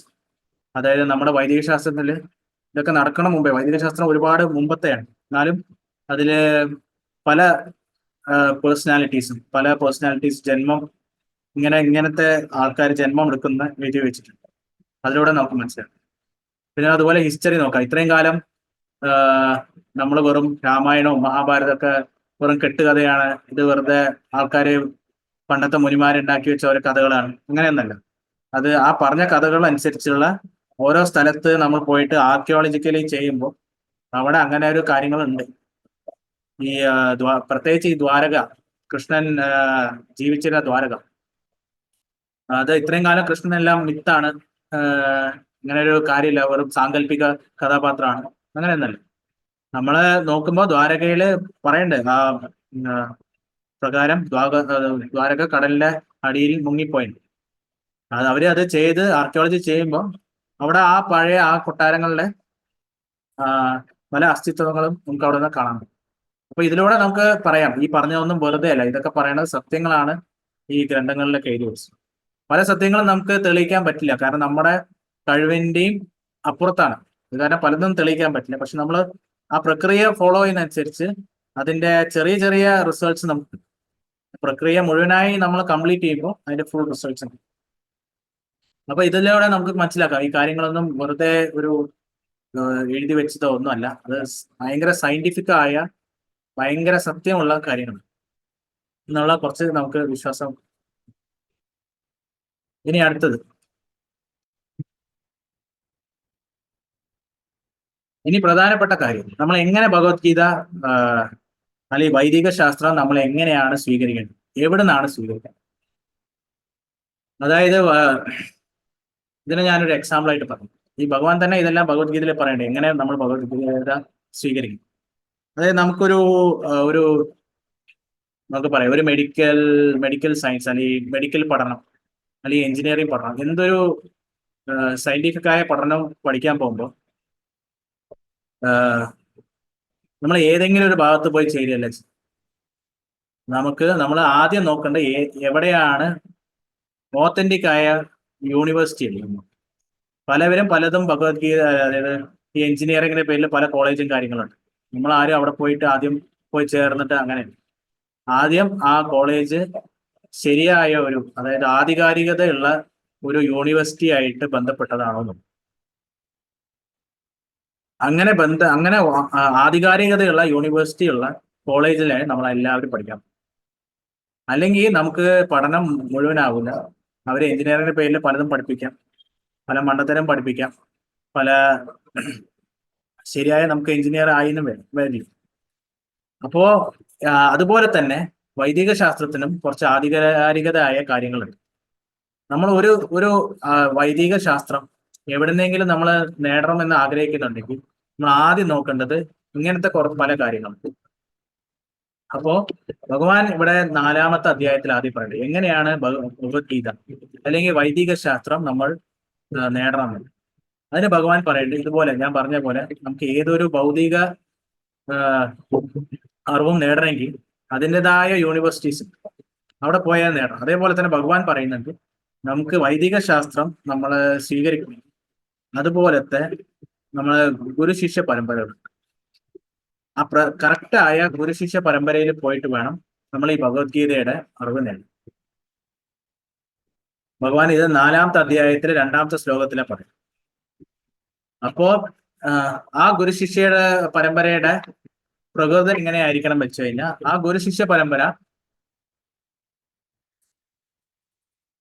ഗുരുശിഷ്യ പരമ്പരയുടെ തുടക്കം ഭഗവാനിൽ നിന്നായിരിക്കണം. നമ്മളിങ്ങനെ നോക്കുകയാണ്, ഇപ്പോൾ ഒരാൾ നമ്മളെ പഠിപ്പിക്കാൻ വരികയാണ് ഭഗവത്ഗീത അല്ലെങ്കിൽ ഏതെങ്കിലും ഒരു വൈദിക ശാസ്ത്രം പഠിപ്പിക്കാൻ വരികയാണ്, ആദ്യം അന്വേഷിക്കേണ്ടത് അയാൾ ഏത് ഗുരുശിഷ്യ പരമ്പരയിലെ ബന്ധപ്പെട്ടതാണ്, അയാളുടെ ഗുരു ആരാണ്, അദ്ദേഹത്തിന്റെ ഗുരു ആരാണ്. അങ്ങനെ ഗുരുവിനെ എങ്ങനെ നോക്കി ഇതിന്റെ ഉറവിടം ആദ്യം തുടങ്ങിയത് എവിടുന്നാണ്, അത് ഭഗവാനിൽ നിന്നാണോ എന്ന് നമ്മൾ ആദ്യം പരിശോധിച്ച് നോക്കും. പിന്നെ അത് മാത്രം പോരാ, അദ്ദേഹം ഇതില് ബന്ധപ്പെട്ട ഈ പറഞ്ഞ കാര്യങ്ങൾ, അതായത് ഈ മോളിന്ന് വരുന്ന ഭഗവാനിന്ന് വരുന്ന അറിവ് ഒരു മാറ്റം കൂടാതെ അയാള് അടുത്ത തലമുറയ്ക്ക് കൊടുക്കണം. എന്നാൽ മാത്രമാണ് നമുക്ക് അയാളിലേക്ക് സ്വീകരിക്കാൻ പറ്റും. അപ്പോൾ ഇതില് നമുക്ക് ഈ കാലത്ത് നമുക്ക് പ്രധാനമായിട്ട് നമുക്ക് 4 വൈഷ്ണവ പരമ്പരകളുണ്ട്. നമുക്ക് അറിയുന്ന പരമ്പരകൾ വേറെ ഉണ്ട്. പക്ഷെ ഇപ്പൊ ഞാൻ കുറച്ചേ പറയുന്നുള്ളൂ. പക്ഷെ നിങ്ങൾ ഏതൊരു പരമ്പരയായിട്ട് ബന്ധപ്പെടുമ്പോഴും നിങ്ങൾ ആദ്യം ഈ കാര്യങ്ങൾ ശരിയായിരുന്നു. ഒന്ന്, നമ്മൾ ഉടുപ്പിയൊക്കെ പോയി കഴിഞ്ഞാൽ അറിയാം, അവിടെ മധ്വാചാര്യന്റെ പരമ്പരയുണ്ട്. മധ്വാചാര്യ എന്ന് വരുന്നത് ആ പരമ്പര വരുന്നത് ബ്രഹ്മാവ് എന്നാണ്. ബ്രഹ്മാവ് ഭഗവാൻ എന്നാണ്. ഇതുപോലെ തന്നെ വേറെ നമ്മൾ കുറച്ച് തമിഴ്നാട് പോയി കഴിഞ്ഞാൽ ശ്രീരംഗം അങ്ങനെ പോയി കഴിഞ്ഞാൽ തിരുപ്പതി എന്നൊക്കെ പോയി കഴിഞ്ഞാൽ അവിടെ രാമാനുജ സമ്പ്രദായമുണ്ട്. അവരുടെ സമ്പ്രദായം തുടങ്ങുന്നത് ലക്ഷ്മി ദേവി എന്നാണ്. ആ ലക്ഷ്മി ദേവി ഭഗവാനിൽ നിന്നാണ് അറിവ് സ്റ്റാർട്ട് ചെയ്തത്. അതുപോലെ തന്നെ വീണ്ടും വേറൊരു പരമ്പരയുണ്ട് വിഷ്ണു സ്വാമി. അതൊക്കെ ഇപ്പൊ കുറഞ്ഞു പോയി. അതിന്റെ ആൾക്കാർ കുറവാണ്. എന്നാലും അവിടെ ഇവിടെയൊക്കെ ആയിട്ടുണ്ട്. ഇത് ആ പരമ്പര തുടങ്ങുന്നത് ഭഗവാൻ ശിവൻ എന്നാണ്. ശിവൻ അറിവ് നേടുന്നത് ഭഗവാനിൽ നിന്നാണ്. അതുപോലെ തന്നെ കുമാര പരമ്പരയുണ്ട്, നിമ്പർക്കാചാര്യ എന്ന് പറയുന്നത്. അപ്പൊ ഇങ്ങനത്തെ നമുക്ക് അറിയപ്പെടുന്ന ഫേമസ് ആയ 4 പരമ്പരകളാണ്. ഇനിയും പരമ്പരകളുണ്ട്. അത് പക്ഷെ എല്ലാം നമ്മൾ ഈ ഒരു പ്രോസസ്സിലൂടെ ആദ്യം നമ്മളൊരു പരമ്പരയായിട്ട് ജോയിൻ ചെയ്യുമ്പോൾ, അവരെ എടുക്കുന്ന ഭഗവത്ഗീത പഠിക്കാൻ പോകുമ്പോൾ ആദ്യം നോക്കേണ്ടത് അവർ ഏത് പരമ്പരയിൽ നിന്ന് പെട്ടതാണ്. ആ പരമ്പര ഭഗവാനിൽ നിന്നാണോ സ്റ്റാർട്ട് ചെയ്യുന്നത്. അതാണ് ആദ്യത്തെ നമ്മൾ ഭഗവത്ഗീത നേടുമ്പോൾ നോക്കേണ്ട ഒരു പ്രധാന കാര്യം. രണ്ടാമത്തെ കാര്യം, ആ പഠിപ്പിച്ചു തരുന്ന ആള്, ആ പഠിപ്പിച്ചു തരുന്ന ഗുരു, ആ ഗുരു ഇത് സ്വയം പരീക്ഷിച്ച് ആ സത്യം മനസ്സിലാക്കിയവരാണ്. അല്ലാതെ വെറുതെ എനിക്ക് കിട്ടിയത് അങ്ങനെയല്ല. ആ ഗുരു സ്വയം ആ പഠനങ്ങൾ, ഈ പരമ്പരയിലൂടെ വരുന്ന പഠനങ്ങൾ സ്വയം പ്രാക്ടീസ് ചെയ്ത് അനുഭവപ്പെട്ടവരാണ്. പിന്നെ അടുത്തൊരു ക്വാളിഫിക്കേഷൻ എന്തായിരിക്കണം? അങ്ങനെ ഒരാളെടുത്താണ് നമ്മൾ ഈ വൈദിക ശാസ്ത്രങ്ങൾ നേരിടുന്നത്. പിന്നെ മൂന്നാമതൊരു ക്വാളിഫിക്കേഷൻ എന്താ വെച്ച് കഴിഞ്ഞാൽ, ആ ഗുരു പറയുന്ന കാര്യങ്ങൾ, ആ ഗുരു അടുത്ത തലമുറയ്ക്ക് കൊടുക്കുന്ന വിദ്യ, വൈദിക ശാസ്ത്രം, അത് മറ്റു ശാസ്ത്രങ്ങളും മറ്റു സാധുക്കളും അദ്ദേഹത്തിന്റെ മുമ്പത്തെ ഗുരുക്കന്മാരും പറയുന്ന കാര്യങ്ങളായിരിക്കും. അല്ലാതെ അദ്ദേഹത്തിന് സ്വന്തം തോന്നണതൊന്നും വിളിച്ചു പറയാൻ പറ്റില്ല. അദ്ദേഹം പറയുന്ന ഏതു കാര്യവും മുമ്പത്തെ പല ഭക്തന്മാരും വലിയ ആചാര്യന്മാരും ബാക്കി പല ശാസ്ത്രങ്ങളും, അതായത് ഭഗവത്ഗീത വൈദിക ശാസ്ത്രങ്ങളും അദ്ദേഹത്തിന്റെ മുമ്പത്തെ തലമുറകളിലെ ഗുരുക്കന്മാര് പറയുന്ന കാര്യങ്ങളായിരിക്കണം ഇദ്ദേഹം പറയുന്നത്. അല്ലാതെ അദ്ദേഹത്തിന് എന്തെങ്കിലും തോന്നിയത് വിളിച്ചു പറയാൻ, അല്ലെ സ്വന്തം മനസ്സിൽ തോന്നുന്നത് വിളിച്ചു പറയാൻ പാടില്ല. അദ്ദേഹം എന്ത് പറയുന്നതും ഈ 3 കാര്യങ്ങളോട് ബന്ധപ്പെട്ടതായിരുന്നു. ഈ 3 കാര്യങ്ങൾ പറഞ്ഞ് അതിന്റെ വിപരീതമായിട്ട് ഒരു കാര്യം അയാൾക്ക് പറയാൻ പാടില്ല. അയാൾ പറയുന്ന എല്ലാ കാര്യങ്ങളും ഈ 3 കാര്യങ്ങളായിട്ട് ബന്ധപ്പെട്ടതായിരുന്നു. വേറെ ശാസ്ത്രങ്ങളിൽ നിന്നായിരിക്കണം, അല്ലെങ്കിൽ വേറെ പ്രമുഖ ആചാര്യന്മാരെന്നായിരിക്കണം, അല്ലെങ്കിൽ അദ്ദേഹത്തിന്റെ മുൻകാല ഗുരുക്കന്മാരുടെ വാക്യങ്ങളായിരിക്കണം അദ്ദേഹം റിപ്പീറ്റ് ചെയ്യുക. നാലാമത്തെ അയാളുടെ ക്വാളിഫിക്കേഷൻ എങ്ങനെ നമ്മൾ ഏതൊരു ഭാഗത്ത് നിന്ന് എടുക്കണം എന്ന് വെച്ച് കഴിഞ്ഞാൽ, ആ വ്യക്തിയുടെ സ്വയം അദ്ദേഹം പറയുന്ന കാര്യങ്ങൾ സ്വയം അദ്ദേഹം ആചരിക്കണം. അദ്ദേഹം ശിഷ്യന്മാർക്ക് ഒന്ന് പറയുക, അദ്ദേഹം തോന്നിയത് ചെയ്യുക, അങ്ങനെയല്ലേ. അദ്ദേഹം എന്ത് അറിവാണോ ശിഷ്യന്മാർക്ക് കൊടുക്കുന്നത്, അദ്ദേഹം അത് സ്വയം ആചരിക്കണം. പിന്നെ അദ്ദേഹം ഭഗവാനോട് ഭക്തിയുള്ള ആളായിരുന്നു. പിന്നെ അദ്ദേഹത്തിന്റെ എല്ലാ ഇന്ദ്രിയങ്ങളും കൺട്രോളിലായിരുന്നു. അപ്പൊ ഇങ്ങനെയുള്ള ഒരു ആളിനെ നിന്ന് വേണം നമ്മൾ ഏതൊരു വൈദിക ശാസ്ത്രവും പഠിക്കും. അതായത് ആദ്യത്തെ ഞാൻ പറഞ്ഞു, അത് ഒരു ബോണഫൈഡ് ആയ ഒരു ആധികാരികമായ പരമ്പരയായിട്ട് ബന്ധപ്പെടണം. പിന്നെ അദ്ദേഹം പഠിച്ച കാര്യങ്ങൾ സ്വയം ചെയ്ത് സ്വയം എക്സ്പീരിയൻസ് ചെയ്ത ആളായിരിക്കും. പിന്നെ രണ്ടാമത്തെ കാര്യം, അദ്ദേഹം പറയുന്ന കാര്യങ്ങൾ മുമ്പത്തെ ശാസ്ത്രങ്ങളും മുമ്പത്തെ ആചാര്യന്മാരും സ്വയം, പിന്നെ അദ്ദേഹത്തിന്റെ ഗുരുപരമ്പരയിലുള്ള പണ്ടത്തെ ഗുരുക്കന്മാരും പറയുന്ന കാര്യങ്ങളായിരിക്കും അദ്ദേഹം റിപ്പീറ്റ് ചെയ്യും. അല്ലാതെ വേറെ എന്തെങ്കിലും തോന്നിയതല്ല. നാലാമത്തെ കാര്യം, അദ്ദേഹം ഭഗവാന്റെ ഭക്തനായിരിക്കും. അദ്ദേഹം പറയുന്ന കാര്യങ്ങൾ അദ്ദേഹം പഠിപ്പിച്ചു കൊടുക്കുന്ന വിദ്യ അദ്ദേഹം സ്വയം പരിശീലിക്കുന്ന ആളാണ്. അല്ലാതെ എന്തെങ്കിലും പറഞ്ഞിട്ട് അദ്ദേഹം തോന്നിയതുപോലെ ചെയ്യാൻ പറ്റും. ഇങ്ങനത്തെ ക്വാളിഫിക്കേഷൻ ഉള്ള ഒരു ഭാഗത്തു നിന്ന് വേണം നമ്മൾ എപ്പോഴും ഭഗവത്ഗീതയോ അല്ലെങ്കിൽ ഏതെങ്കിലും ഏത് വൈദിക ശാസ്ത്രം സ്വീകരിക്കും. അപ്പോ നിങ്ങൾ ചോദിക്കും, ഈ ഭഗവത്ഗീത പഠിപ്പിക്കുന്നതിന്റെ ഇതുപോലെ ആധികാരികതമാണോ എന്നുള്ളൊരു ചോദ്യം. ഇതാദ്യം ഞങ്ങളെ തന്നെ പ്രൂവ് ചെയ്യാൻ. നിങ്ങൾ എന്തെങ്കിലും തോന്നിയത് പറയല്ല. ഇതുപോലെ ആധികാരികമായ ഒരു വിദ്യയാണ് നമ്മളിവിടെ പ്രസന്റ് ചെയ്യുന്നത്. അപ്പോൾ നമുക്കിവിടെ കാണാം, ഈ ഭഗവത്ഗീത എഴുതിയിരിക്കുന്നത് A.C. ഭക്തിവേദാന്ത സ്വാമി പ്രഭുപാദ് എന്നാണ്. ഇവിടെ ഫോട്ടോ കാണാം. അപ്പോൾ ഇദ്ദേഹം വരുന്നത് ഇതുപോലെയുള്ള ഈ എല്ലാ പറഞ്ഞ ക്വാളിഫിക്കേഷൻസും ഇദ്ദേഹത്തിന് ഉണ്ട്. അങ്ങനെ ഒരു ആളാണ് ഈ ഭഗവത്ഗീത പ്രസന്റ് ചെയ്തത്. അദ്ദേഹത്തിന് നമുക്ക് പൂർണ്ണമായിട്ടും ഈ ഭഗവത്ഗീത നമുക്ക് സ്വീകരിക്കും. ഇതിനുള്ള അറിവ് നമുക്ക് സ്വീകരിക്കും. ഇദ്ദേഹം വരുന്നത് ഈ ബ്രഹ്മ മധ്വ ഗൗഡിയ വൈഷ്ണവ, അതായത് കൃഷ്ണൻ എന്ന ബ്രഹ്മാവിനെ ഞാൻ നേരത്തെ കാണിച്ചത് മധ്വാചാര്യൻ.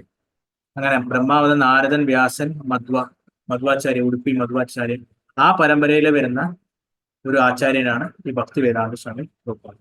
അദ്ദേഹം ഈ പരമ്പരയായിട്ട് കണക്റ്റഡ്. അപ്പൊ ആദ്യത്തെ ക്വാളിഫിക്കേഷൻ. പിന്നെ അദ്ദേഹത്തിന്റെ ജീവിത ചരിത്രം നമുക്ക് വായിച്ചു നോക്കാം. അതിനൊരു പുസ്തകമുണ്ട്, ശ്രീല പ്രഭുപാദർ പറഞ്ഞ, അതും ഗുരുവായൂർ വെബ്സൈറ്റിൽ കാണാം. ഇതെല്ലാവരും ഭയങ്കര ഒരു മോട്ടിവേഷണൽ ബുക്കാണ്. അദ്ദേഹം ഈ അന്താരാഷ്ട്ര കൃഷ്ണാവബോധ സമിതി നിർമ്മിക്കാനായിട്ട് അദ്ദേഹം അമേരിക്കയിലോട്ട് പോവാണ്. അദ്ദേഹം പോകുന്നത് അദ്ദേഹത്തിന് 69ാമത്തെ വയസ്സിലാണ്. ആ പോകുന്ന വഴി അദ്ദേഹത്തിന് 2 ഹാർട്ട് അറ്റാക്ക് ഒക്കെ ഉണ്ടായിട്ടാണ് അദ്ദേഹം പോകുന്നത്. അദ്ദേഹത്തിന്റെ ഗുരു പറഞ്ഞു, ഈ ലോകം എമ്പാടും ഈ സന്ദേശം എത്തിക്കണം. അപ്പോ ആ ആജ്ഞ നിറവേറ്റാനാണ് ഇദ്ദേഹം അമേരിക്കയിലോട്ട് പോകുന്നത്.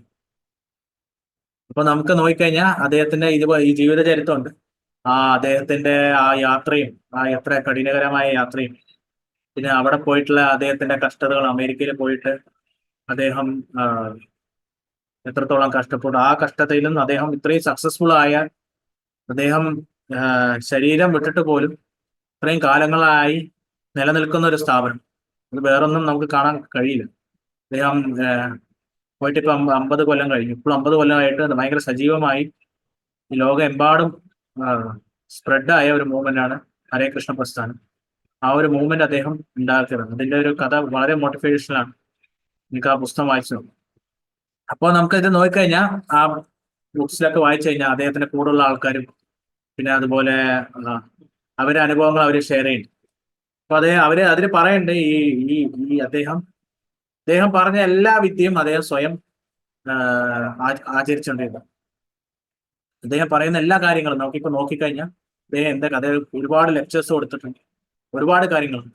അദ്ദേഹം പറയുന്ന എല്ലാ കാര്യവും മുമ്പത്തെ ആചാര്യന്മാരും ബാക്കി പല ശാസ്ത്രങ്ങളും, ഭാഗവതം, മഹാഭാരതം, അങ്ങനത്തെ വേദങ്ങള്, ഉപനിഷത്തുകളും, ഇന്ന് എല്ലാ ശാസ്ത്രങ്ങളിൽ നിന്നാണ് അദ്ദേഹത്തിന്റെ എല്ലാ ലെക്ചറും ബേസിക്. ഞങ്ങൾ അത് സ്വന്തമായിട്ട് ഒന്നും പറഞ്ഞിട്ടില്ല. എല്ലാം ഭഗവാൻ പറഞ്ഞതും ബാക്കി ശാസ്ത്രങ്ങൾ പറഞ്ഞതും ഗുരു പറഞ്ഞതും പല സാധുക്കളും പല മുമ്പത്തെ ആചാര്യന്മാരും പറഞ്ഞതാണ് അദ്ദേഹം പറയുന്നത്. നമുക്കതെല്ലാം അദ്ദേഹത്തിന്റെ ലെക്ചേഴ്സ് എല്ലാം റെക്കോർഡഡ് ആണ്. നമുക്കതെല്ലാം കേട്ട് നോക്കാം. അപ്പോ ഇത്രയും അപ്പൊ ആ രീതിയിലും അദ്ദേഹം ക്വാളിഫൈഡ് ആണ്. പിന്നെ അദ്ദേഹം പറഞ്ഞ എല്ലാ കാര്യങ്ങളും അദ്ദേഹം സ്വയം ആചരിച്ചിരുന്നു. ഇതെല്ലാം നിങ്ങൾക്ക് ആ പുസ്തകത്തിൽ വായിക്കുന്നതിൽ നിങ്ങൾക്ക് മനസ്സിലാവും. എന്തൊക്കെയാണ് വൈദിക ഒരു സന്യാസിയാണ് അദ്ദേഹം. അപ്പൊ സന്യാസത്തിന്റെ എന്തൊക്കെയാണ് റൂൾസ്, ആ എല്ലാ റൂൾസും അദ്ദേഹം ഫോളോ ചെയ്യും. നിങ്ങൾക്ക് അതിൽ നല്ലപോലെ കാണാൻ പറ്റും. അപ്പൊ അദ്ദേഹം പറഞ്ഞ കാര്യങ്ങളെല്ലാം അദ്ദേഹം പൂർണ്ണമായിട്ടും ആചരിച്ചവരാണ്. അപ്പൊ അങ്ങനെ ഒരാളാണ്. അദ്ദേഹത്തിനാണ് നമ്മളെ ഈ പുസ്തകം, അദ്ദേഹം എഴുതിയ പുസ്തകങ്ങളാണ് ഇതെല്ലാം. അദ്ദേഹം ഈ ജ്ഞാനം ഇംഗ്ലീഷിലും ഇംഗ്ലീഷിലാണ് എഴുതിയത്. അത് പല ഭാഷകളിലൊക്കെ തർജ്ജമ ചെയ്തിട്ടുണ്ട്. ആ ജ്ഞാനമാണ് നമ്മൾ നേടുന്നത്. ഇതിലൂടെ നമുക്ക് മനസ്സിലാക്കാം ഇദ്ദേഹം ഒരു ക്വാളിഫൈഡ് ആയ പേഴ്സൺ. അങ്ങനത്തെ ഒരു ക്വാളിഫൈഡ് ആയ ഒരു സബ്ജക്റ്റ് മാറ്റർ, അങ്ങനത്തെ ഒരു അറിവാണ് ഞങ്ങളിവിടെ പ്രസന്റ് ചെയ്യുന്നത്. നിങ്ങൾക്ക് ഇതിന്റെ പൂർണ്ണ ആധികാരികതയോടെയുള്ള ഒരു വിദ്യയാണ് നമ്മളിവിടെ പ്രസന്റ് ചെയ്യുന്നത്. നമുക്കത് ഏറ്റെടുക്കാം. ഇനി നിങ്ങൾക്ക് കുറച്ചും കൂടി ഒന്ന് ഡീപ്പായിട്ട് പറഞ്ഞു തരാണ് ഇദ്ദേഹം കുറെ കാര്യങ്ങൾ പഠിപ്പിച്ചു. ഇതൊക്കെ എന്തെങ്കിലും ഇതിന്റെ ഇതുകൊണ്ട് ആർക്കെങ്കിലും എന്തെങ്കിലും ഉപകരിച്ചിട്ടുണ്ടോ? ഇദ്ദേഹത്തിന്റെ ടീച്ചിങ്സ്, ഇദ്ദേഹം ഒരു വലിയ പരമ്പരയിൽ നിന്നൊക്കെ വരുന്നതാണെന്ന് നമ്മൾ പറയുന്നത്. ഇത് വർക്ക് ചെയ്യുന്നതാണ്, അതോ നിങ്ങൾ ചുമ്മാ അദ്ദേഹത്തിനെ പൊക്കി പറയുന്നതാണ് എന്നൊക്കെ. അപ്പൊ നമുക്ക് അദ്ദേഹം എഴുതി തന്ന കുറെ ടീച്ചിങ്സ് ഉണ്ട്. അതൊക്കെ ശരിക്കും പ്രാബല്യത്തിൽ വന്നിട്ടുണ്ടോ ഇല്ലയെന്ന് നമുക്ക് നോക്കാം. ഇപ്പോ അദ്ദേഹം ആദ്യം അങ്ങനത്തെ കുറച്ച് നമുക്ക് എക്സാമ്പിൾസ് നോക്കാം. അദ്ദേഹം ഈ വൈദിക ശാസ്ത്രം ഇവിടെ പ്രസന്റ് ചെയ്യുന്നുണ്ട്, ഈ പരമ്പരയിലൂടെ വന്ന് പ്രസന്റ് ചെയ്യുന്നുണ്ട്. ആ പ്രസന്റ് ചെയ്യുന്ന കാര്യങ്ങൾക്ക് എന്തെങ്കിലുമൊക്കെ ശക്തി ഉണ്ടോ? ഇതൊക്കെ വെറുതെ നമ്മൾ പറയണോ? ഇതൊക്കെ എന്തെങ്കിലും നമുക്ക് പ്രാക്ടിക്കലായിട്ട് ഒബ്സർവ് ചെയ്യാൻ പറ്റുന്ന എന്തെങ്കിലും ഉണ്ടോ ഈ കാര്യങ്ങൾ? കുറെ കാര്യങ്ങളുണ്ട്. അതിൽ ചില എക്സാമ്പിൾസ് മാത്രമാണ് ഞാൻ ഇപ്പോൾ 2-3 ഈ സമയത്തിനനുസരിച്ച് പറയുന്ന കുറച്ച് എക്സാമ്പിൾസ് മാത്രമാണ്. ആദ്യം ഇത് ഭാഗവത്തിലും പിന്നെ നെക്ടർ ഓഫ് ഡിവോഷൻ, ഒരു ഉപദേശാമൃതം പറഞ്ഞ ഒരു പുസ്തകത്തിൽ നിന്നുള്ള 2 കോട്ടാണ്. അതിൽ പറയുന്നത് എത്ര മോശ അവസ്ഥയിൽ, എത്ര പാപം നിറഞ്ഞ ആളായാലും, എന്താ പറയുക, എത്ര വൃത്തികെട്ട മനുഷ്യനാണെങ്കിലും, അത്ര അതമ്പതിച്ച ഒരു മനുഷ്യനാണെങ്കിലും, അവര് ഈ കൃഷ്ണഭക്തി തുടങ്ങിയാൽ അവര് കറക്റ്റായിട്ട് ഈ ഭഗവാന്റെ ഭക്തി ചെയ്യുന്നതിലൂടെ, പൂർണ്ണ വിശ്വാസത്തിലൂടെ, അതിന്റെ പ്രക്രിയകൾ ചെയ്യുന്നതിലൂടെ അദ്ദേഹം എല്ലാ നല്ല ഗുണങ്ങളും അദ്ദേഹത്തിൽ ഉണ്ടാവും എന്ന് പറയാം. എത്ര മോശമായ മോശമായ മനുഷ്യനായാലും ഈ ഭഗവാന്റെ ഈ ഭക്തിയുടെ പ്രക്രിയകൾ ചെയ്യുന്നതിലൂടെ അദ്ദേഹത്തിന്റെ ദേവന്മാരുടെ ഗുണങ്ങൾ ശരീരത്തിൽ വന്നു ചേരും എന്നാണ് പറയുന്നത്. അപ്പോ ഇങ്ങനെ ഒരു സ്റ്റേറ്റ്മെന്റ് ഉണ്ട്. നമുക്കിത് നടക്കുമല്ലേ എന്ന് നമുക്ക് നോക്കാം. അപ്പോ അദ്ദേഹം പോകുന്നത് ആദ്യം അമേരിക്കയില്, ഞാൻ പറഞ്ഞു 1969 ഈ AC ഭക്തിവേദാന്ത സ്വാമി പ്രഭുപാദ് അമേരിക്കയിൽ പോകുന്നത്. അപ്പൊ അവിടെ പോയിട്ട് സാധാരണ ഇവിടുത്തെ ഇതില് ആ ബയോഗ്രഫിയിലൊക്കെ ഉണ്ട്, അവിടുത്തെ ആൾക്കാർ പറയുന്നത് സാധാരണ ഒരു ഗുരു അമേരിക്കയിൽ പോകുമ്പോൾ അവിടുത്തെ ഏറ്റവും കാശുകാരായ ആൾക്കാരെ പോയി കാണാം, പിന്നെ അവിടുന്ന് അങ്ങനെയാണ് കാര്യം. ഇദ്ദേഹം പോയിട്ട് ഇദ്ദേഹത്തിന്റെ കഥ നല്ല രസമാണ്, ഇദ്ദേഹത്തിന്റെ ബയോഗ്രഫി ഉണ്ട്, അത് എല്ലാവരും വായിക്കും. ഭയങ്കര ഇൻസ്പയറിംഗ് ആണ്, നമുക്കൊരു നല്ലൊരു ഇൻസ്പിറേഷനും മോട്ടിവേഷൻ ഉണ്ട്. അവിടെ പോയിട്ട് ഏറ്റവും പോകുന്നത് ആ സമയത്ത് 1969 എന്ന് പറഞ്ഞു കഴിഞ്ഞാൽ ഈ ഹിപ്പിയുള്ള മൂവ്മെന്റ് ആണ്. അമേരിക്കയിലെ ഹിപ്പി മൂവ്മെന്റ് എന്ന് പറഞ്ഞു. ആ സമയത്ത് അമേരിക്കയിലെ എല്ലാ യൂത്തും ഒക്കെ ഫുള്ളും അവര് എല്ലാം വിട്ട് ഫുൾ കഞ്ചാവ്, മ്യൂസിക്, ബാൻഡ്, അങ്ങനത്തെ ഒരു സ്റ്റൈലായിരുന്നു ആ സമയത്ത്. അവരാരും സാധാരണ ഒരു ജോലിക്ക് പോക്ക് അങ്ങനെയൊന്നുമില്ല. എല്ലാവർക്കും ജീവിതത്തിൽ മടുത്ത് വേറൊരു സ്റ്റൈലായിരുന്നു. ഫുള്ള് കഞ്ചാവും ആ ഒരു സമയത്ത്. അത് കഞ്ചാവ് ഏറ്റവും കൂടിയ കഞ്ചാവൊക്കെയാണ്. എല്ലാം സ്ത്രീകളായാലും ശരി, ഈ യൂത്ത് പയ്യന്മാരായാലും ശരി, പെൺകുട്ടികളായാലും ശരി, എല്ലാവരും അങ്ങനത്തെ ഒരു ഇതിലായിരുന്നു. അപ്പൊ ഇദ്ദേഹം പോകുന്നത് ആ സമയത്ത് 1969. ഇദ്ദേഹം പല സന്യാസിമാർ ചെയ്യുന്ന പോലെ കാശുകാരായ കുറച്ച് അമേരിക്കക്കാരുടെ അടുത്ത് പോയി നിന്ന് ഇദ്ദേഹത്തിന്റെ ഇദ്ദേഹം ആദ്യം ആദ്യം താമസം ഹെഡ് ക്വാർട്ടർ തുടങ്ങുന്നത് ഹേറ്റ് ആഷ്ബറി ഡിസ്ട്രിക്ട് പറഞ്ഞ സ്ഥലത്താണ്. ആ സങ്കേതം പറയണത് ഈ ഹിപ്പികളുടെ ഒരു വലിയൊരു കോട്ടയാണ്.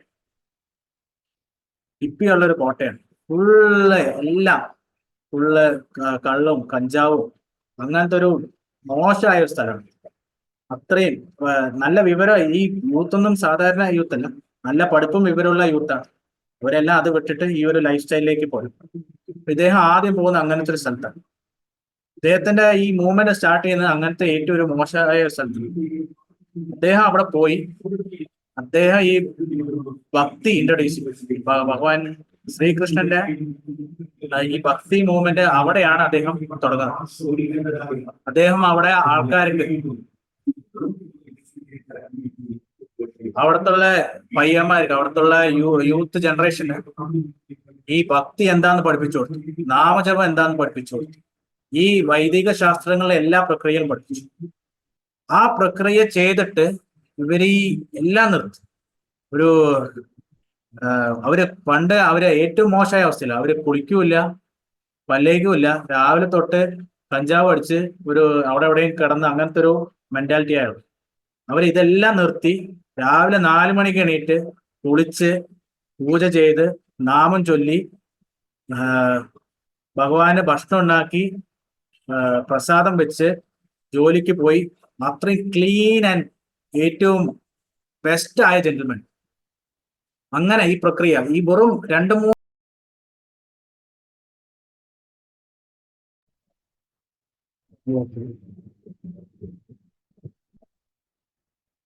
അപ്പോ ഇദ്ദേഹം ആദ്യം അങ്ങനെ ഒരു ഏറ്റവും മോശമായ ആൾക്കൂട്ടത്തിന്റെ ഇടയിലാണ് അവർ പോകുന്നത്.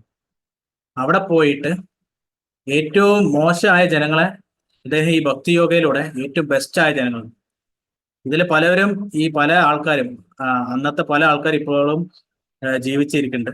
നമുക്ക് എല്ലാവർക്കും അവരെ പോയിട്ട് വേണമെങ്കിൽ റിസർച്ച് ഒക്കെ നടത്തുന്നു.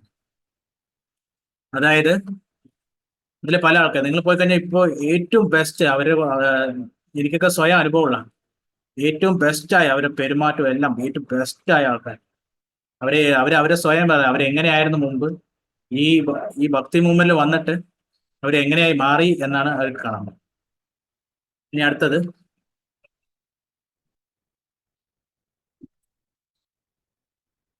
ഒരു മിനിറ്റ്.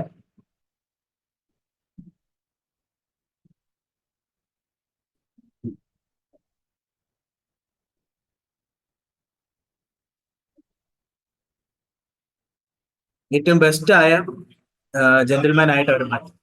ഇപ്പോഴും പല ആൾക്കാർ ഇപ്പോഴും ജീവനോടെ ഉണ്ട്. നിങ്ങൾക്ക് ഇതൊക്കെ റിസർച്ച് ചെയ്യണമെന്നുണ്ടെങ്കിൽ അവരെയൊക്കെ പോയി ബന്ധപ്പെടാം, അവരായിട്ട് സംസാരിക്കുകയൊക്കെ ചെയ്യാം. അവരെങ്ങനെ ഉണ്ടായിരുന്ന ആൾക്കാരായിരുന്നു. ഈ ഒരു പ്രോസസ്സ് സ്റ്റാർട്ട് ചെയ്ത പിന്നെ അവർക്ക് എന്തോരം മാറ്റമാണ് അവർക്ക് ഉണ്ടായെന്ന് നിങ്ങൾക്ക് കാണാൻ പറ്റും. അപ്പൊ ഇതാണ് ആദ്യം പറഞ്ഞത്. ഞാൻ ആദ്യം മുമ്പത്തെ ഇതിൽ പറഞ്ഞു, ഈ ഭാഗവത്തിലും ഇതിലെയും അദ്ദേഹം പ്രസന്റ് ചെയ്ത ഒരു ഇതാണ്, ഈ ഭക്തി തുടങ്ങിക്കഴിഞ്ഞാൽ അവർക്കുള്ള എല്ലാ നല്ല ഗുണങ്ങളും വന്നു ചേരും.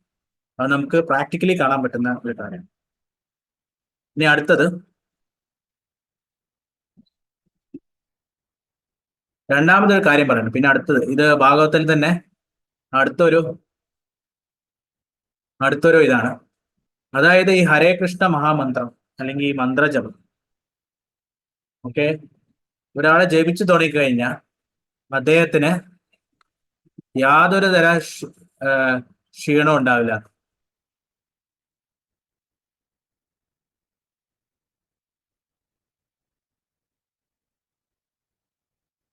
കൺട്രോൾ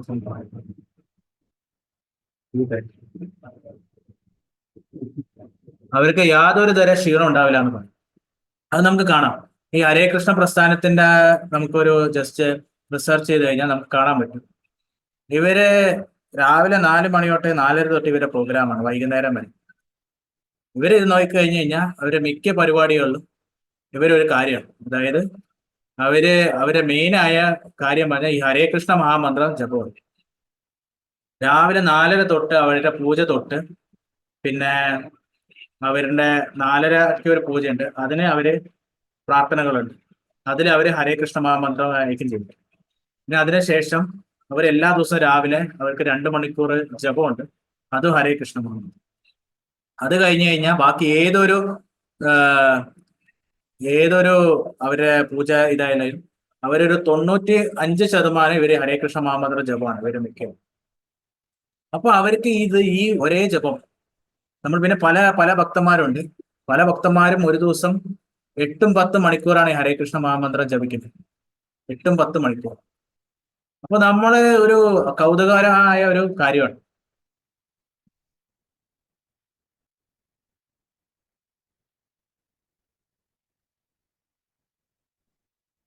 നമ്മുടെ കൗതുകകരമായ ഒരു കാര്യമാണ്. അതായത് എങ്ങനെ ഈ ഹരേ കൃഷ്ണ മഹാമന്ത്രം നോക്കിക്കഴിഞ്ഞാൽ ആകെ 3 വാക്കുകൾ അതുള്ളൂ.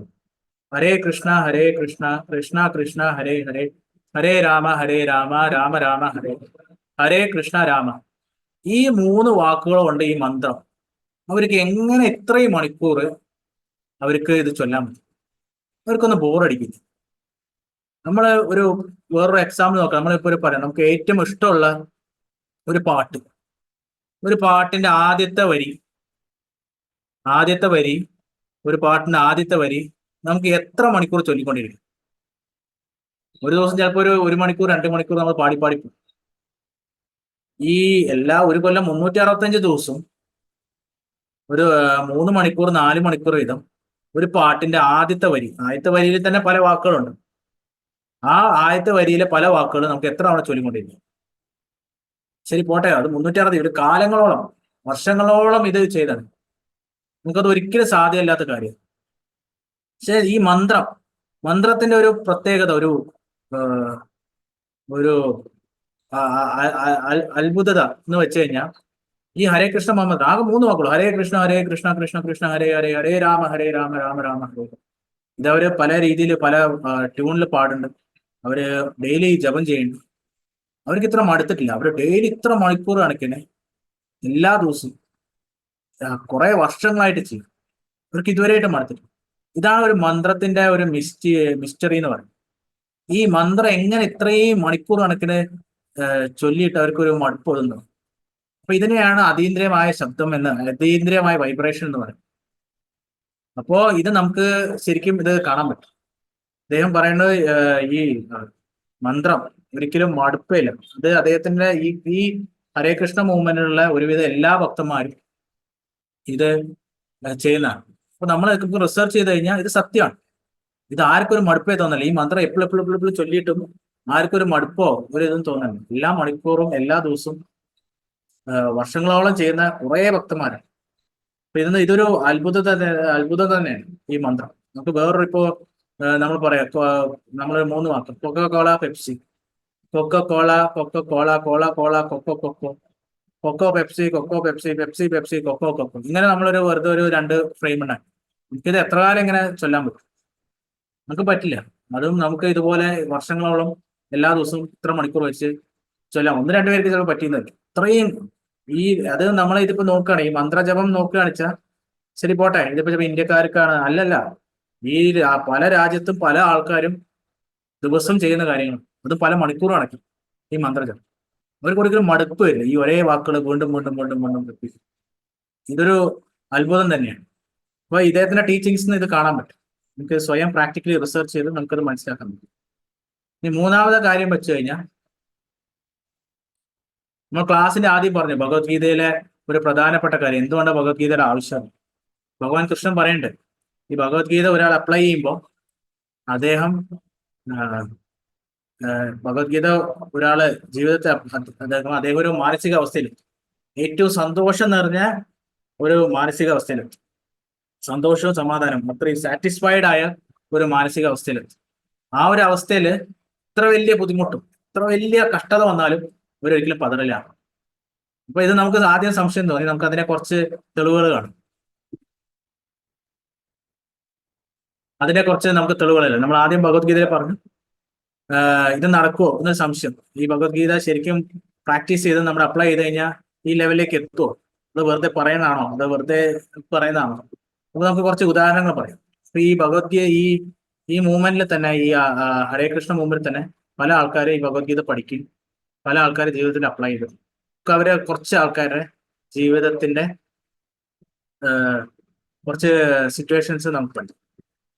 അപ്പൊ ആദ്യം തന്നെ ഈ 5 ആൾക്കാരെ ഞാൻ പ്രസന്റ് ചെയ്യും. ആദ്യം തന്നെ ഈ നടുക്ക് ഉള്ളത് ഈ ഹരേ കൃഷ്ണ മൂവ്മെന്റിന്റെ ഈ ഇസ്കോൺ ഹരേ കൃഷ്ണ പ്രസ്ഥാനത്തിന്റെ സ്ഥാപകാചാര്യൻ AC ഭക്തിവേദാന്ത സ്വാമി പ്രഭു. അപ്പൊ ഇദ്ദേഹത്തിന്റെ ലൈഫ് നമ്മൾ പ്രത്യേകിച്ച് നോക്കിക്കഴിഞ്ഞാൽ, ഇദ്ദേഹം മരിക്കാറായിന്ന് അറിയുമ്പോൾ അദ്ദേഹം പറയണ എനിക്ക് വൃന്ദാവനിൽ പോകണം.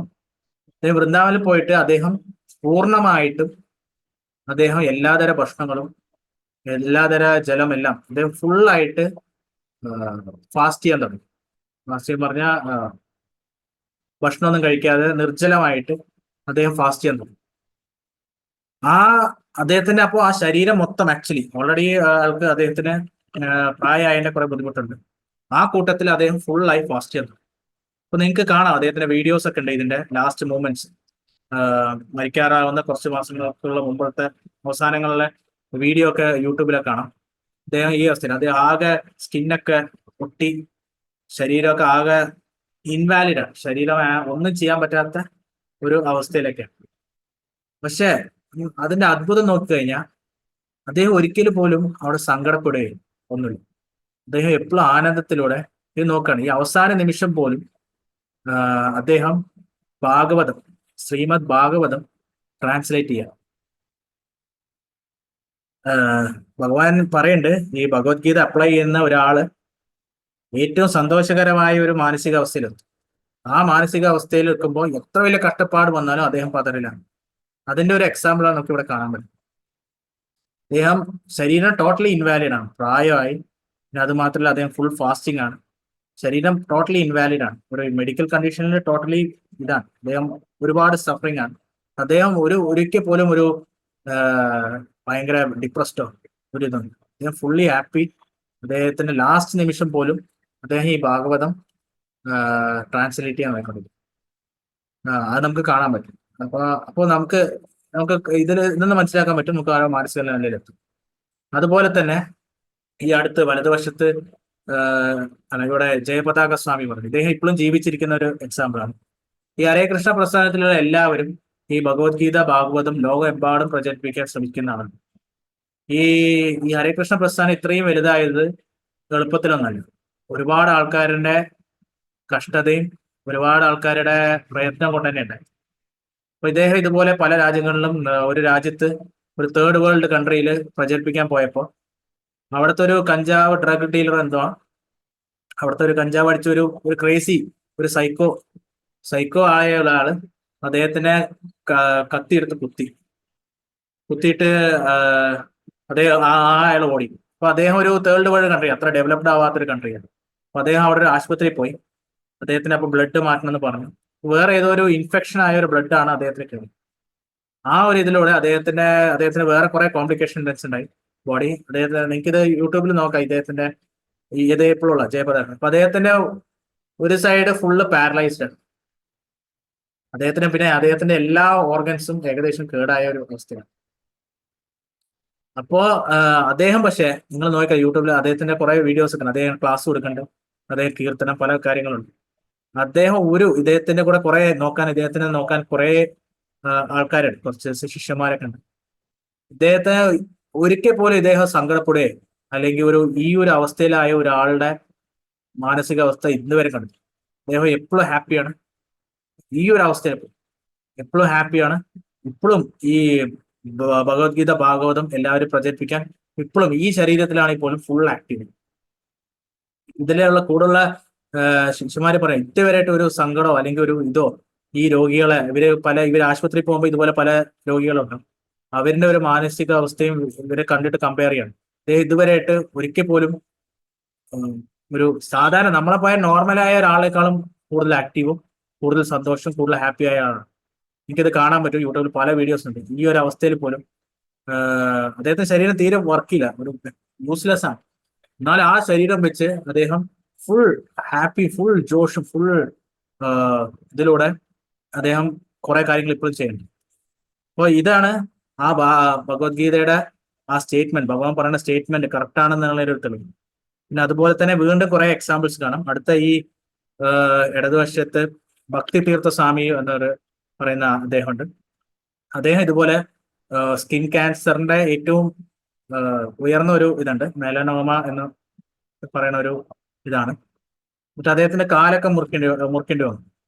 അപ്പോൾ ഇതുപോലെ ഡിവോട്ടീസിന്റെ എക്സ്പീരിയൻസ് ആണ്. അദ്ദേഹം മരിക്കാൻ ആയി പോലും അദ്ദേഹം ഒരിക്കലും ഒരു സങ്കടത്തിലോ ഒരു ഇതിലോ ഒന്നും, അദ്ദേഹം എല്ലാവരോടും ചിരിച്ചും കളിച്ചും ഇത്രയും ഹാപ്പി, ഇത്രയും ബോഡി ടോട്ടലി വേസ്റ്റിലാണ്, ഭയങ്കര സഫറിങ് ആണ്, ഭയങ്കര വേദനയും കാര്യം. അങ്ങനത്തെ ഒരു രോഗത്തിലൂടെ പോകുന്നവരെ നമ്മൾ പഠിച്ചു കഴിഞ്ഞാൽ മനസ്സിലാവും. അങ്ങനത്തെ ഒരു രോഗങ്ങളൊക്കെ അവർക്കൊന്ന് സന്തോഷിക്കാൻ ഒരു നോർമലായ ഒരു ഇതൊന്നും ഉണ്ടാവില്ല, നോർമലായ ഒരു മെന്റൽ കണ്ടീഷൻ ഉണ്ടാവില്ല. പക്ഷെ ഇവരൊക്കെ ഭയങ്കര ഹാപ്പി ആയിട്ട് സാധാരണ ഫുൾ ആക്റ്റീവും ഫുൾ ഹെൽത്തി ആയ ഒരാളിനെ ക്കാളും ജോഷും ആക്റ്റീവായ മൂഡാണ് അവര് കാണിക്കുന്നത്. പിന്നെ നാലാമത്തെ ഞാൻ ഒരാൾ കാണി, ഈ ഐന്ദ്രദാസ് പറഞ്ഞു. ഇത് ഭയങ്കര ഒരു വണ്ടർഫുൾ ആയ ഒരു കാര്യമാണ്. ഇദ്ദേഹം ശരീരം വിട്ടു. അപ്പൊ ഇദ്ദേഹം ആക്ച്വലി ശരീരം വിടുന്ന ഒരു പ്രത്യേക ഒരു സ്റ്റേജിലാണ്. ഒരു തവണ അദ്ദേഹം പൂജാരിയായിരുന്നു, പൂജാരിയും പല കാര്യങ്ങളും അദ്ദേഹം. അപ്പോൾ ഒരു ദിവസം അദ്ദേഹം രാവിലെ പൂജയ്ക്ക് വന്നില്ല. അപ്പോ ഇവര് പൂജയൊക്കെ കഴിഞ്ഞിട്ട് അവിടെ ചെന്നപ്പോ അദ്ദേഹത്തിന്റെ ഡോറ് ലോക്ക്ഡാണ്. അവർ കുറെ തുറക്കാനൊക്കെ നോക്കി, ഒന്നും നടന്നില്ല. പിന്നെ അവർ നോക്കുമ്പോൾ പുറത്തുനിന്ന് വേറെ ഏതൊക്കെ നോക്കുമ്പോൾ അകത്ത് എങ്ങനെ ഒരു തീപിടുത്തം ഉണ്ടായിട്ട്. പിന്നെ അവരെങ്ങനെയൊക്കെയോ കുത്തി തുറന്ന് ഡോറ് തുറന്നപ്പോ ആ റൂം ഫുള്ള് തീപിടുത്തത്തിൽ നശിച്ചു, ഫുള്ള് തീപിടുത്തത്തിൽ. അപ്പൊ ഇദ്ദേഹം എവിടെ നോക്കുമ്പോ അദ്ദേഹത്തിന്റെ റൂമില് വിഗ്രഹമുണ്ട്, വലിയ ഭഗവാന്റെ വിഗ്രഹം. ആ വിഗ്രഹത്തിന് മുമ്പിൽ അദ്ദേഹം ഫുൾ സാഷ്ടാംഗം നമസ്കരിച്ച പൊസിഷനിലാണ് ഇദ്ദേഹം ഇരിക്കുന്നത്. അദ്ദേഹത്തിന്റെ ശരീരം മൊത്തം കത്തി കരിഞ്ഞിരിക്കാം. അപ്പൊ ഇത് ശരിക്കും നമുക്കൊരു അദ്ദേഹത്തിന്റെ ശരീരം മൊത്തം കത്തിക്കരിഞ്ഞ ഒരു അവസ്ഥ. ഇത് ശരിക്കും ഒരു അത്ഭുതമാണ്. അതായത് ഈ ശരീരം മൊത്തം കത്തിക്കൊണ്ടിരിക്കുന്ന സമയത്ത് ഒരാൾക്ക് ഒരിക്കലും ഒരു പോസ്റ്റിൽ ഇരിക്കാൻ പറ്റും, അല്ലെങ്കിൽ അത് കടന്ന് ഓടുകയായിരിക്കും, ഓടി എങ്ങനെയോ വീണതായിരിക്കും. പക്ഷെ ഈ ഭക്തന്മാര് ഇതിലെ എക്സ്പീരിയൻസ് പറയുന്നത് അദ്ദേഹം ഒരാളെ എങ്ങനെയാണോ ഒരു ഫുൾ സാഷ്ടാംഗം, അദ്ദേഹത്തിന്റെ പ്രിയപ്പെട്ട വിഗ്രഹങ്ങളാണ് അവിടെ ഉള്ളത്, ആ ഭഗവാന്റെ വിഗ്രഹങ്ങളാണ്. ആ ഭഗവാന്റെ വിഗ്രഹത്തിൽ ഒരു ഫുൾ സറണ്ടേർഡ് സാഷ്ടാംഗം നമസ്കരിച്ച രൂപത്തിൽ അദ്ദേഹത്തിന്റെ ഫുൾ ശരീരം. ശരിക്കും അങ്ങനെ ഒരു ഇതിൽ നമുക്ക് നിൽക്കാൻ പറ്റില്ല. കാരണം പുള്ളി നമ്മൾ ഒന്നെങ്കിൽ അങ്ങോട്ടും ഇങ്ങോട്ടും മറിയേ അല്ലെങ്കിൽ തിരിയേ എന്തെങ്കിലുമൊക്കെ നമ്മൾ ചെയ്യും. അദ്ദേഹം ഫുൾ സാഷ്ടാംഗം നശിച്ച് ആ ഒരു ശരീരം വിട്ടെന്ന് പറയും. അപ്പൊ ഇത്രയും കഠിനമായ ബുദ്ധിമുട്ടുകളിൽ പോലും നമുക്ക് ആ ഒരു മാനസികാവസ്ഥ ഭഗവാൻ ഇവിടെ പറയണ്ടേ, ഇങ്ങനെ ഒരു മാനസികാവസ്ഥയിൽ എത്തുമ്പോൾ ഏത് കഠിനമായ സിറ്റുവേഷനിൽ പോലും നമ്മൾ പതറില്ല. അപ്പൊ ഇതിന്ന് നമുക്കൊരു ഇത് കാണും. അതുപോലെ തന്നെ സത്യസുധ ദാസ് എന്ന് പറഞ്ഞിട്ട് വേറൊരു ഇതുണ്ട്. ഇദ്ദേഹം റഷ്യയില് നമ്മൾ നോക്കിക്കഴിഞ്ഞാൽ ഒരുപാട് ഹരേകൃഷ്ണ പ്രസ്ഥാനത്തിന്റെ വീഡിയോസ് ആണ്. ഒരുപാട് ഡിവോട്ടീസും പലരും സാരി കൊടുത്ത്, ഫോറിനായ സ്ത്രീകള് സാരി കൊടുത്ത്, പിന്നെ ആണുങ്ങൾ മുണ്ട കൊടുത്ത് തിലകമൊക്കെ തൊട്ട് നല്ല രസം. അവർ പല സ്ട്രീറ്റ് മൊത്തം ഭഗവാന്റെ കീർത്തനവും പാടി നല്ല അനുഭവം, നല്ലൊരു വീഡിയോസ് കുറെ ഉണ്ട്. പക്ഷെ ഇതൊക്കെ ഇപ്പൊ കാണുന്നതാണ്. ഇത് മുമ്പ് ഇത് ഭയങ്കര കഷ്ടപ്പാടും ഭയങ്കര കുറെ ഭക്തന്മാരുടെ അധ്വാനത്തിന്റെ ഫലമാണ് അങ്ങനെ ഒരു അവസ്ഥയിൽ എത്തിയതാണ്. ആ റഷ്യയിൽ ഇത്രയും ഭക്തന്മാരും ഇത്രയും ആൾക്കാർ ഹിന്ദുയിസം ഫോളോ ചെയ്യുന്നതും ഇവരുടെ കുറെ കഷ്ടപ്പാടുമുണ്ട്. അപ്പൊ ഇവിടെ ഈ സത്യസുധ ദാസ് ഇതൊക്കെ ആ സമയത്ത് റഷ്യ ആയിരുന്നില്ല, USSR ആയിരുന്നു, USSR രാജ്യങ്ങളായിരുന്നു. അപ്പൊ അതുപോലെ ഒരു USSR രാജ്യത്തിലുള്ള ആളാണ്. അപ്പൊ അവിടെ ഭഗവത്ഗീത ഇതൊന്നും നമുക്കൊന്നും ചെയ്യാൻ പറ്റില്ല. അങ്ങനെ ഉണ്ടെങ്കിൽ അവർ പിടിച്ച് ജയിലിലിടും, ടോർച്ചർ ചെയ്യും. അപ്പൊ ഇവരെല്ലാം അവിടെ ഒരുപാട് ഭഗവത്ഗീതയും ഇതെല്ലാം വിതരണം ചെയ്തതാണ്. അപ്പോ ഇവര് ഗവൺമെന്റ് മൊത്തം ഇവരെ പിടിക്കാൻ നിൽക്കുകയായിരുന്നു. ഇവര് കാര്യം കാണാതെ പലയിടത്തും ഒളിഞ്ഞും പാത്തും ഒക്കെയാണ് ഇങ്ങനെ ചെയ്തിരുന്നത്. അപ്പോൾ ഇദ്ദേഹം വേറെ രണ്ട് മൂന്ന് 6 പേരുണ്ട്. ആ 6 പേരെ പിന്നെ ഇതൊരു ബുക്കുണ്ട്, സാൾട്ടഡ് ബ്രെഡ് പറഞ്ഞിട്ട്, നിങ്ങൾക്ക് പറ്റുകയാണെങ്കിൽ വായിക്കാൻ പറ്റും. ഭയങ്കര നല്ലൊരു എക്സ്പീരിയൻസ് ആയ ബുക്കാണ് സാൾട്ടഡ് ബ്രെഡ്. അപ്പൊ ഇവരെ പിടിച്ച് ജയിലിൽ ഇടും 6 പേര്. എന്നിട്ട് അവരെ ടോർച്ചർ ചെയ്യുക പറഞ്ഞാൽ ഭയങ്കര ടോർച്ചറാണ്. നമുക്ക് ആലോചിക്കാൻ പോലും പറ്റില്ല. USSR ഗവൺമെന്റ് ഇവര് ഒന്നും ചെയ്തില്ല. ഇവര് കുറച്ച് ഭക്തി ചെയ്തു, ഈ ഭഗവത്ഗീത പ്രചരിപ്പിച്ചു. അതിന് അവർ ചെയ്ത ടോർച്ചർ ഭയങ്കര ടോർച്ചറാണ്. സാധാരണ ഒരാൾ ജയിലിൽ പോണേക്കാളും 10 ഇരട്ടി ടോർച്ചറാണ് ഇവർ ചെയ്തത്. അവരെ ഷോക്ക് അടിപ്പിക്കുക, അവരെ തല്ലുക, അവരുടെ പല എന്താ പറയാ ഡ്രഗ് പല സാധനങ്ങളും കുത്തിവെക്കുക, അവരെ മാനസികാവസ്ഥ ഇതാക്കുക, അങ്ങനെ ഭയങ്കരമാണ്. അപ്പോ ഈ ഒരു പുസ്തകം ഈ മാനസികാവസ്ഥയില് അവരാ ജയിലിൽ ഇരുന്നിട്ട് പോലും അവര് ഭക്തി ചെയ്ത് സന്തോഷമായി, അതൊരു പ്രത്യേക ഇതാണ്. ഇതിന്റെ കുറെ ക്ലൈമാക്സ് പ്രത്യേകിച്ച് വായിക്കണം, നല്ല രസമാണ്, ഭയങ്കര അനുഭവമാണ്. ഇവര് ആ ഒരു ഇതിൽ പോലും സാൾട്ടഡ് ബ്രെഡ്, അവർക്ക് അവിടെ ഒന്നും കഴിക്കാനൊന്നും കിട്ടില്ല, എല്ലാം അവിടെ മീനും അങ്ങനെയൊക്കെയാണ്. സാൾട്ടഡ് ബ്രെഡ് പറഞ്ഞാൽ ആകെ ഒരു ബ്രെഡാണ് ഇവരുടെ ഭക്ഷണം. ആകെ ബ്രെഡ് അവർക്ക് കഴിക്കുള്ളൂ, സാൾട്ടഡ്, അത് ഉപ്പ് കൂടിയ ബ്രെഡായിരിക്കും. അത് അവരിങ്ങനെ അതില് കുറച്ച് വെള്ളമൊക്കെ ഉണ്ടെങ്കിൽ അതൊക്കെ പിഴിഞ്ഞിട്ടാണ് അവര് അത് കഴിക്കുന്നത്. അപ്പൊ ആ ഒരു അവസ്ഥയിൽ പോലും അവരുടെ ഇതൊരു ബയോഗ്രഫിയാണ്, ഓട്ടോബയോഗ്രഫി പോലെ.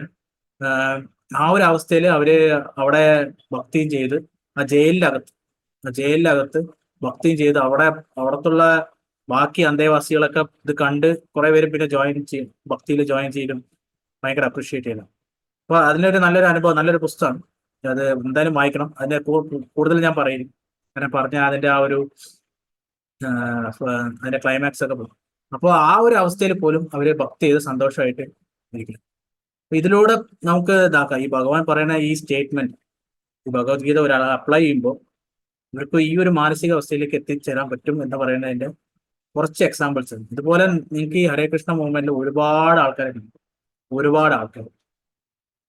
അങ്ങനെ നമുക്ക് എത്താൻ പറ്റുക. നമുക്ക് ഒരിക്കലും ഈ ലോകത്തുള്ള പ്രശ്നങ്ങളൊന്നും മാറ്റാൻ പറ്റില്ല. നമുക്ക് ഒരുപാട് പ്രശ്നങ്ങൾ വരും. ഈ ലോകത്തിന്റെ പ്രകൃതം അങ്ങനെയാണ്, പ്രശ്നങ്ങളാണ്. ഭഗവാൻ പറഞ്ഞ പോലെ ദുഃഖാലയം അശാശ്വതമാണ്. ഒരുപാട് ദുഃഖങ്ങളും താൽക്കാലികമായ ഒരു ലോകമാണ് ഇത്. അപ്പൊ ഇവിടുത്തെ ഈ ഒരു അവസ്ഥ മാറ്റാൻ നമുക്ക് ചിലപ്പോൾ കുറച്ചൊക്കെ അഡ്ജസ്റ്റ് ചെയ്യാൻ പറ്റും, പക്ഷെ പൂർണ്ണമായിട്ടും മാറില്ല. അപ്പൊ നമ്മൾ അത് എക്സ്പെക്ട് ചെയ്യണം. ഈ ലോകത്തെ പ്രശ്നങ്ങളൊക്കെ നമ്മുടെ എല്ലാ പ്രശ്നങ്ങളും തീർന്ന് നമുക്ക് ജീവിക്കാൻ പറ്റുന്നതാണ്. പക്ഷെ നമുക്ക് ഒരു കാര്യം ചെയ്യാം, ഈ ഭഗവത്ഗീത നമുക്ക് ജീവിതത്തിൽ അപ്ലൈ ചെയ്തിട്ട് ഈ പ്രശ്നങ്ങളെ നല്ല കൂളായ, സാറ്റിസ്ഫൈഡ് ആയ, സന്തോഷത്തോടെ ഈ പ്രശ്നങ്ങളിലൂടെ നമുക്ക് പോകാനുള്ള ഒരു മാനസികാവസ്ഥ ഭഗവത്ഗീത എന്തായാലും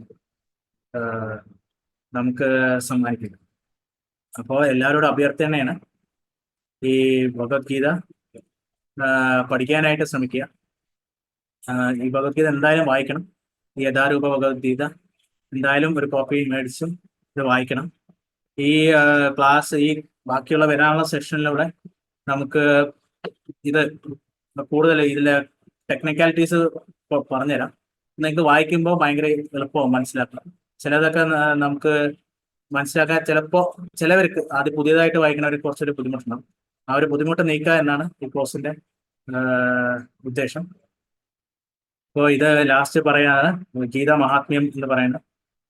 ഒരാള് ഭഗവത്ഗീത വായിക്കുന്നതിലൂടെ അദ്ദേഹം എല്ലാതരം ബുദ്ധിമുട്ടുകളിൽ നിന്നും ലൈഫിലെ പല പ്രശ്നങ്ങളിൽ നിന്നും അദ്ദേഹത്തിന് ശാന്തി കിട്ടുന്ന പറയും.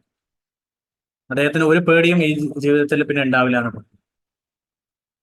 അപ്പോൾ നമ്മളെല്ലാവരും, ഇത് ഗീത മഹാത്മ്യാണ് ശങ്കരാചാര്യർ പറയുന്നത്. അപ്പൊ എല്ലാവരും ഈ ഭഗവത്ഗീത ഒരു തവണയെങ്കിലും, ഭഗവത്ഗീത വെറുതെ ശ്ലോകങ്ങളല്ല, ഈ ഇതിലെ ഫുൾ എക്സ്പ്ലനേഷൻസും കാര്യങ്ങളുണ്ട്, വളരെ നല്ലതാണ്. ശ്ലോകത്തിന് പലരും ശ്ലോകങ്ങൾ വായിക്കുന്നുണ്ട്, പക്ഷെ ശ്ലോകം എന്താണ് ഉദ്ദേശിക്കണമെന്നൊന്നും അറിയില്ല. അർജുനൻ ഈ ശ്ലോകങ്ങളിലെ ഉദ്ദേശം മനസ്സിലാക്കി അദ്ദേഹം ഫുള്ള് പ്രശ്നങ്ങളിലാണ്. ആദ്യം ഫുൾ ടെൻഷനും ഭയങ്കര ഒരു ഭഗവത്ഗീത വായിക്കുമ്പോൾ തന്നെ മനസ്സിലാക്കും ഒരു ഫുൾ പ്രശ്നങ്ങളിലാണ്. ഈ ഭഗവാൻ കൊടുക്കുന്ന ഉപദേശങ്ങൾ സ്വയം സ്വീകരിച്ച് അത് അപ്ലൈ ചെയ്യുമ്പോഴാണ് അദ്ദേഹം പിന്നെ യുദ്ധത്തിനായിട്ട് പോകുന്നത്. അപ്പോ അതുപോലെ തന്നെ ഈ ഭഗവത്ഗീത ശ്ലോകങ്ങളുണ്ട്. ഈ ശ്ലോകങ്ങളുടെ അർത്ഥം എന്താണ്, അതിന്റെ ഡീപ്പായ മീനിങ് എന്താണ്, അതെങ്ങനെയാണ് ഞാൻ ലൈഫിൽ, അതെല്ലാം ഈ പുസ്തകത്തിലുണ്ട്. എങ്ങനെ ലൈഫിൽ അപ്ലൈ ചെയ്യാം എന്നുള്ളതൊക്കെ ഈ പുസ്തകത്തിലുണ്ട്. അപ്പൊ അത് പഠിക്കുന്നതോടെ നമുക്കും അർജുനനെ പോലെ ഒരു വിജയിയായി മാറുന്നുണ്ട്. അപ്പൊ ഇതാണ് ഇന്നത്തെ സെഷന്റെ ഇത്. അപ്പോ അടുത്ത സെഷൻ ഞാൻ പറഞ്ഞു ആദ്യം ഭഗവത്ഗീതയിലെ യാഥാർത്ഥ്യം 5 കൺസെപ്റ്റിലൂടെയാണ് പറയുന്നത്. അപ്പൊ അടുത്ത സെഷൻ ജീവ എന്താണ്, അതായത് നമ്മൾ ആരാണ്, നമ്മൾ എന്താണ് എന്നുള്ളൊരു എന്താണ് നമ്മുടെ പ്രകൃതം എന്നുള്ള കാര്യങ്ങൾ ആയിരിക്കും നമ്മൾ ആദ്യം നോക്കുക. അപ്പൊ അതിനായിട്ട് വരുന്ന ആൾക്കാരുടെ ഒരു കാര്യം, ഒരു ചെറിയൊരു ആക്ടിവിറ്റി ഉണ്ട്. ഇത് കൂടുതൽ പെട്ടെന്ന് മനസ്സിലാക്കാൻ ഒരു ചെറിയ ആക്ടിവിറ്റി ഉണ്ട്. അത് നിങ്ങൾ പറ്റിയ ചെയ്യണം. അതായത് നിങ്ങളൊരു ഫുൾ ബോഡി സെൽഫി നിങ്ങളുടെ ഒരു ഫുൾ ബോഡി ഒരു പിക്ചർ ഒരെണ്ണം ഫോട്ടോ ക്യാമറയിൽ എടുത്തു കൊടുക്കുക. ഒരു പീസ്, ഒരു പേപ്പറിൽ ഒരാൾ ചോദിക്കുകയാണ് നിങ്ങൾ ആരാണെന്ന് ചോദിക്കുകയാണ്, നിങ്ങൾ എന്തൊക്കെ ഉത്തരം പറയും അതെല്ലാം എഴുതുക. അതാണ് ഒരു ആക്ടിവിറ്റി. ആ ആക്ടിവിറ്റി ചെയ്തിട്ട് വരിക. അതായത് ഞാൻ ആരാണ്, ഞാൻ ആദർശ്, ഞാൻ ഇന്ന ആളുടെ മകനാണ്, ഞാൻ ഇന്ന വീട്ടിലെ ആളാണ്, ഞാൻ ഇന്ന സ്ഥലത്തെ ആളാണ്, ഞാനൊരു മലയാളിയാണ്, നമ്മൾ എന്തൊക്കെ ഞാൻ വെച്ചിട്ട് ഞാൻ ആരാണ് ചോദിക്കുമ്പോൾ എന്തൊക്കെ ഉത്തരങ്ങൾ പറയും അതെല്ലാം എഴുതും. ഞാൻ ഇന്ന ജോലിക്കാരനാണ്, ഞാൻ ഇന്ന സ്ഥലത്തെ മാനേജറാണ്, ഞാൻ ഇന്ന ആളുടെ ഭർത്താവാണ്, ഇന്ന ആളുടെ ഇതാണ് ഞാൻ, അങ്ങനെ എന്തൊക്കെ നിങ്ങൾക്ക് വരുമോ ഇതെല്ലാം ഒരു പേപ്പറിൽ എഴുതിക്കൊണ്ടില്ല. പിന്നെ ഒരു പിക്ചർ, നിങ്ങളുടെ ഫുൾ ശരീരം മൊത്തമുള്ള ഒരു ഫോട്ടോ, ഇത് രണ്ടും എഴുതിക്കൊണ്ട് ഞാൻ പിന്നെ എന്തൊക്കെ നിങ്ങൾക്ക് വരും. ഞാൻ ഇന്ത്യക്കാരനാണ്, ഞാനൊരു പിന്നെ എന്തൊക്കെ നിങ്ങൾക്ക് അങ്ങനെ ഞാൻ എന്ന് വെച്ചാൽ നിങ്ങൾ ആരാന്ന് ചോദിക്കുമ്പോൾ എന്തൊക്കെ ഉത്തരങ്ങൾ വരും അതെല്ലാം ഒരു പേപ്പറിൽ എഴുതി. നിങ്ങൾക്ക് എന്തൊക്കെ തോന്നും ഞാൻ ആരാണ്, എന്നുള്ള കാര്യങ്ങൾ എന്തൊക്കെ എഴുതും അതെല്ലാം ഒരു പേപ്പറിലായിരിക്കും. പിന്നെ ഒരു ഫുൾ ബോഡി പിക്ചർ, ഇത് രണ്ടും അടുത്ത സെഷനായിട്ട് മാറ്റി വെക്കുക. അപ്പോൾ ഇതാണ് ഇന്നത്തെ സെഷന്റെ കൺക്ലൂഷൻ. അപ്പോൾ എല്ലാവരും ദയവ് ചെയ്ത് ഭഗവത്ഗീത വായിക്കുക. പിന്നെ എന്തെങ്കിലും ഈ സെഷനിൽ എനിക്കറിയില്ല, കുറച്ച് സാങ്കേതിക തകരാറുകൾ ഉണ്ടായിരുന്നു. അതിന്റെ ആ സമയത്ത് എന്താ അവിടെ സംഭവിച്ചത്, കുറച്ച് കമ്പ്യൂട്ടർ പ്രശ്നങ്ങളുണ്ട്. അപ്പോൾ ആ സമയത്ത് എന്തെങ്കിലും എനിക്ക് എന്തെങ്കിലും ബുദ്ധിമുട്ടുണ്ടായിട്ടുണ്ടെങ്കിൽ ക്ഷമിക്കുക. അപ്പോൾ നിങ്ങൾക്ക് എന്തെങ്കിലും ഭഗവത്ഗീത ഭാഗവത്തിനെ കുറിച്ച് എന്തെങ്കിലും അറിയാനുണ്ടെങ്കിൽ ഞങ്ങളുടെ ഫോൺ നമ്പർ ഉണ്ട് വാട്സാപ്പിൽ, അല്ലെങ്കിൽ നിങ്ങൾക്ക് പേഴ്സണലി ബന്ധപ്പെടാം. ഈ സെഷനായിട്ട് എന്തെങ്കിലും സംശയങ്ങളുണ്ട് അല്ലെങ്കിൽ എന്തെങ്കിലും ഇതിനെക്കുറിച്ച് കൂടുതൽ അറിയാനുണ്ടെങ്കിലും ആ വാട്സാപ്പിൽ മെസ്സേജ് ചെയ്താൽ മതി, അല്ലെങ്കിൽ വോയിസ് മെസ്സേജ് ഇട്ടാൽ മതി, അതിന് ഞങ്ങൾ റിപ്ലൈ തരാം. അപ്പോൾ 8 മണിയായി, ഇതിൽ കൂടുതൽ നീട്ടുന്നില്ല, ചോദ്യോത്തരങ്ങൾ വെക്കുന്നില്ല, കാരണം ഇനിയിപ്പോൾ സമയമായി. ഇത് കാരണം ഈ വാട്സാപ്പിൽ നിങ്ങൾക്ക് ഇതിന്റെ ക്വസ്റ്റ്യൻസ് ഇടാം, ഇത് നമ്മൾ ഉത്തരങ്ങൾ ഇതിന്റെ ബാക്കി വിശദാംശങ്ങൾ തരുന്നു. അപ്പോൾ ഇതിന് പങ്കെടുത്ത എല്ലാവർക്കും നന്ദി, താങ്ക് യു. അപ്പോൾ ഇനി അടുത്ത സെഷന്റെ നിങ്ങൾക്ക് എങ്ങനെയാണ് നിങ്ങൾക്ക് പിന്നെ വേണ്ടത്, അടുത്ത സെഷൻ ഞാൻ ടൈമിങ്സ് പറയാം. മിക്കവാറും അടുത്ത ചൊവ്വാഴ്ചയോ അല്ലെങ്കിൽ അതിന് മുമ്പായിരിക്കാം. അപ്പം അതിന് നേരത്തെ 2 ദിവസം മുമ്പ് പറയാം. അപ്പോൾ അത് നിങ്ങളുടെ സമയത്തിന്, അല്ലെങ്കിൽ നിങ്ങൾക്ക് എന്തെങ്കിലും പ്രത്യേക സമയം വേണം, നിങ്ങൾക്ക് ക്ലാസ്സിന് പ്രത്യേക സമയം വേണമെങ്കിൽ അത് ഞങ്ങൾ വാട്സാപ്പിൽ അറിയിക്കാം. ഞങ്ങൾ അതിനനുസരിച്ച് ചെയ്തു തരാൻ നോക്കാം. ഇപ്പോൾ പങ്കെടുത്ത എല്ലാവർക്കും വളരെ വളരെ നന്ദി, താങ്ക് യു. ഹരേ കൃഷ്ണ.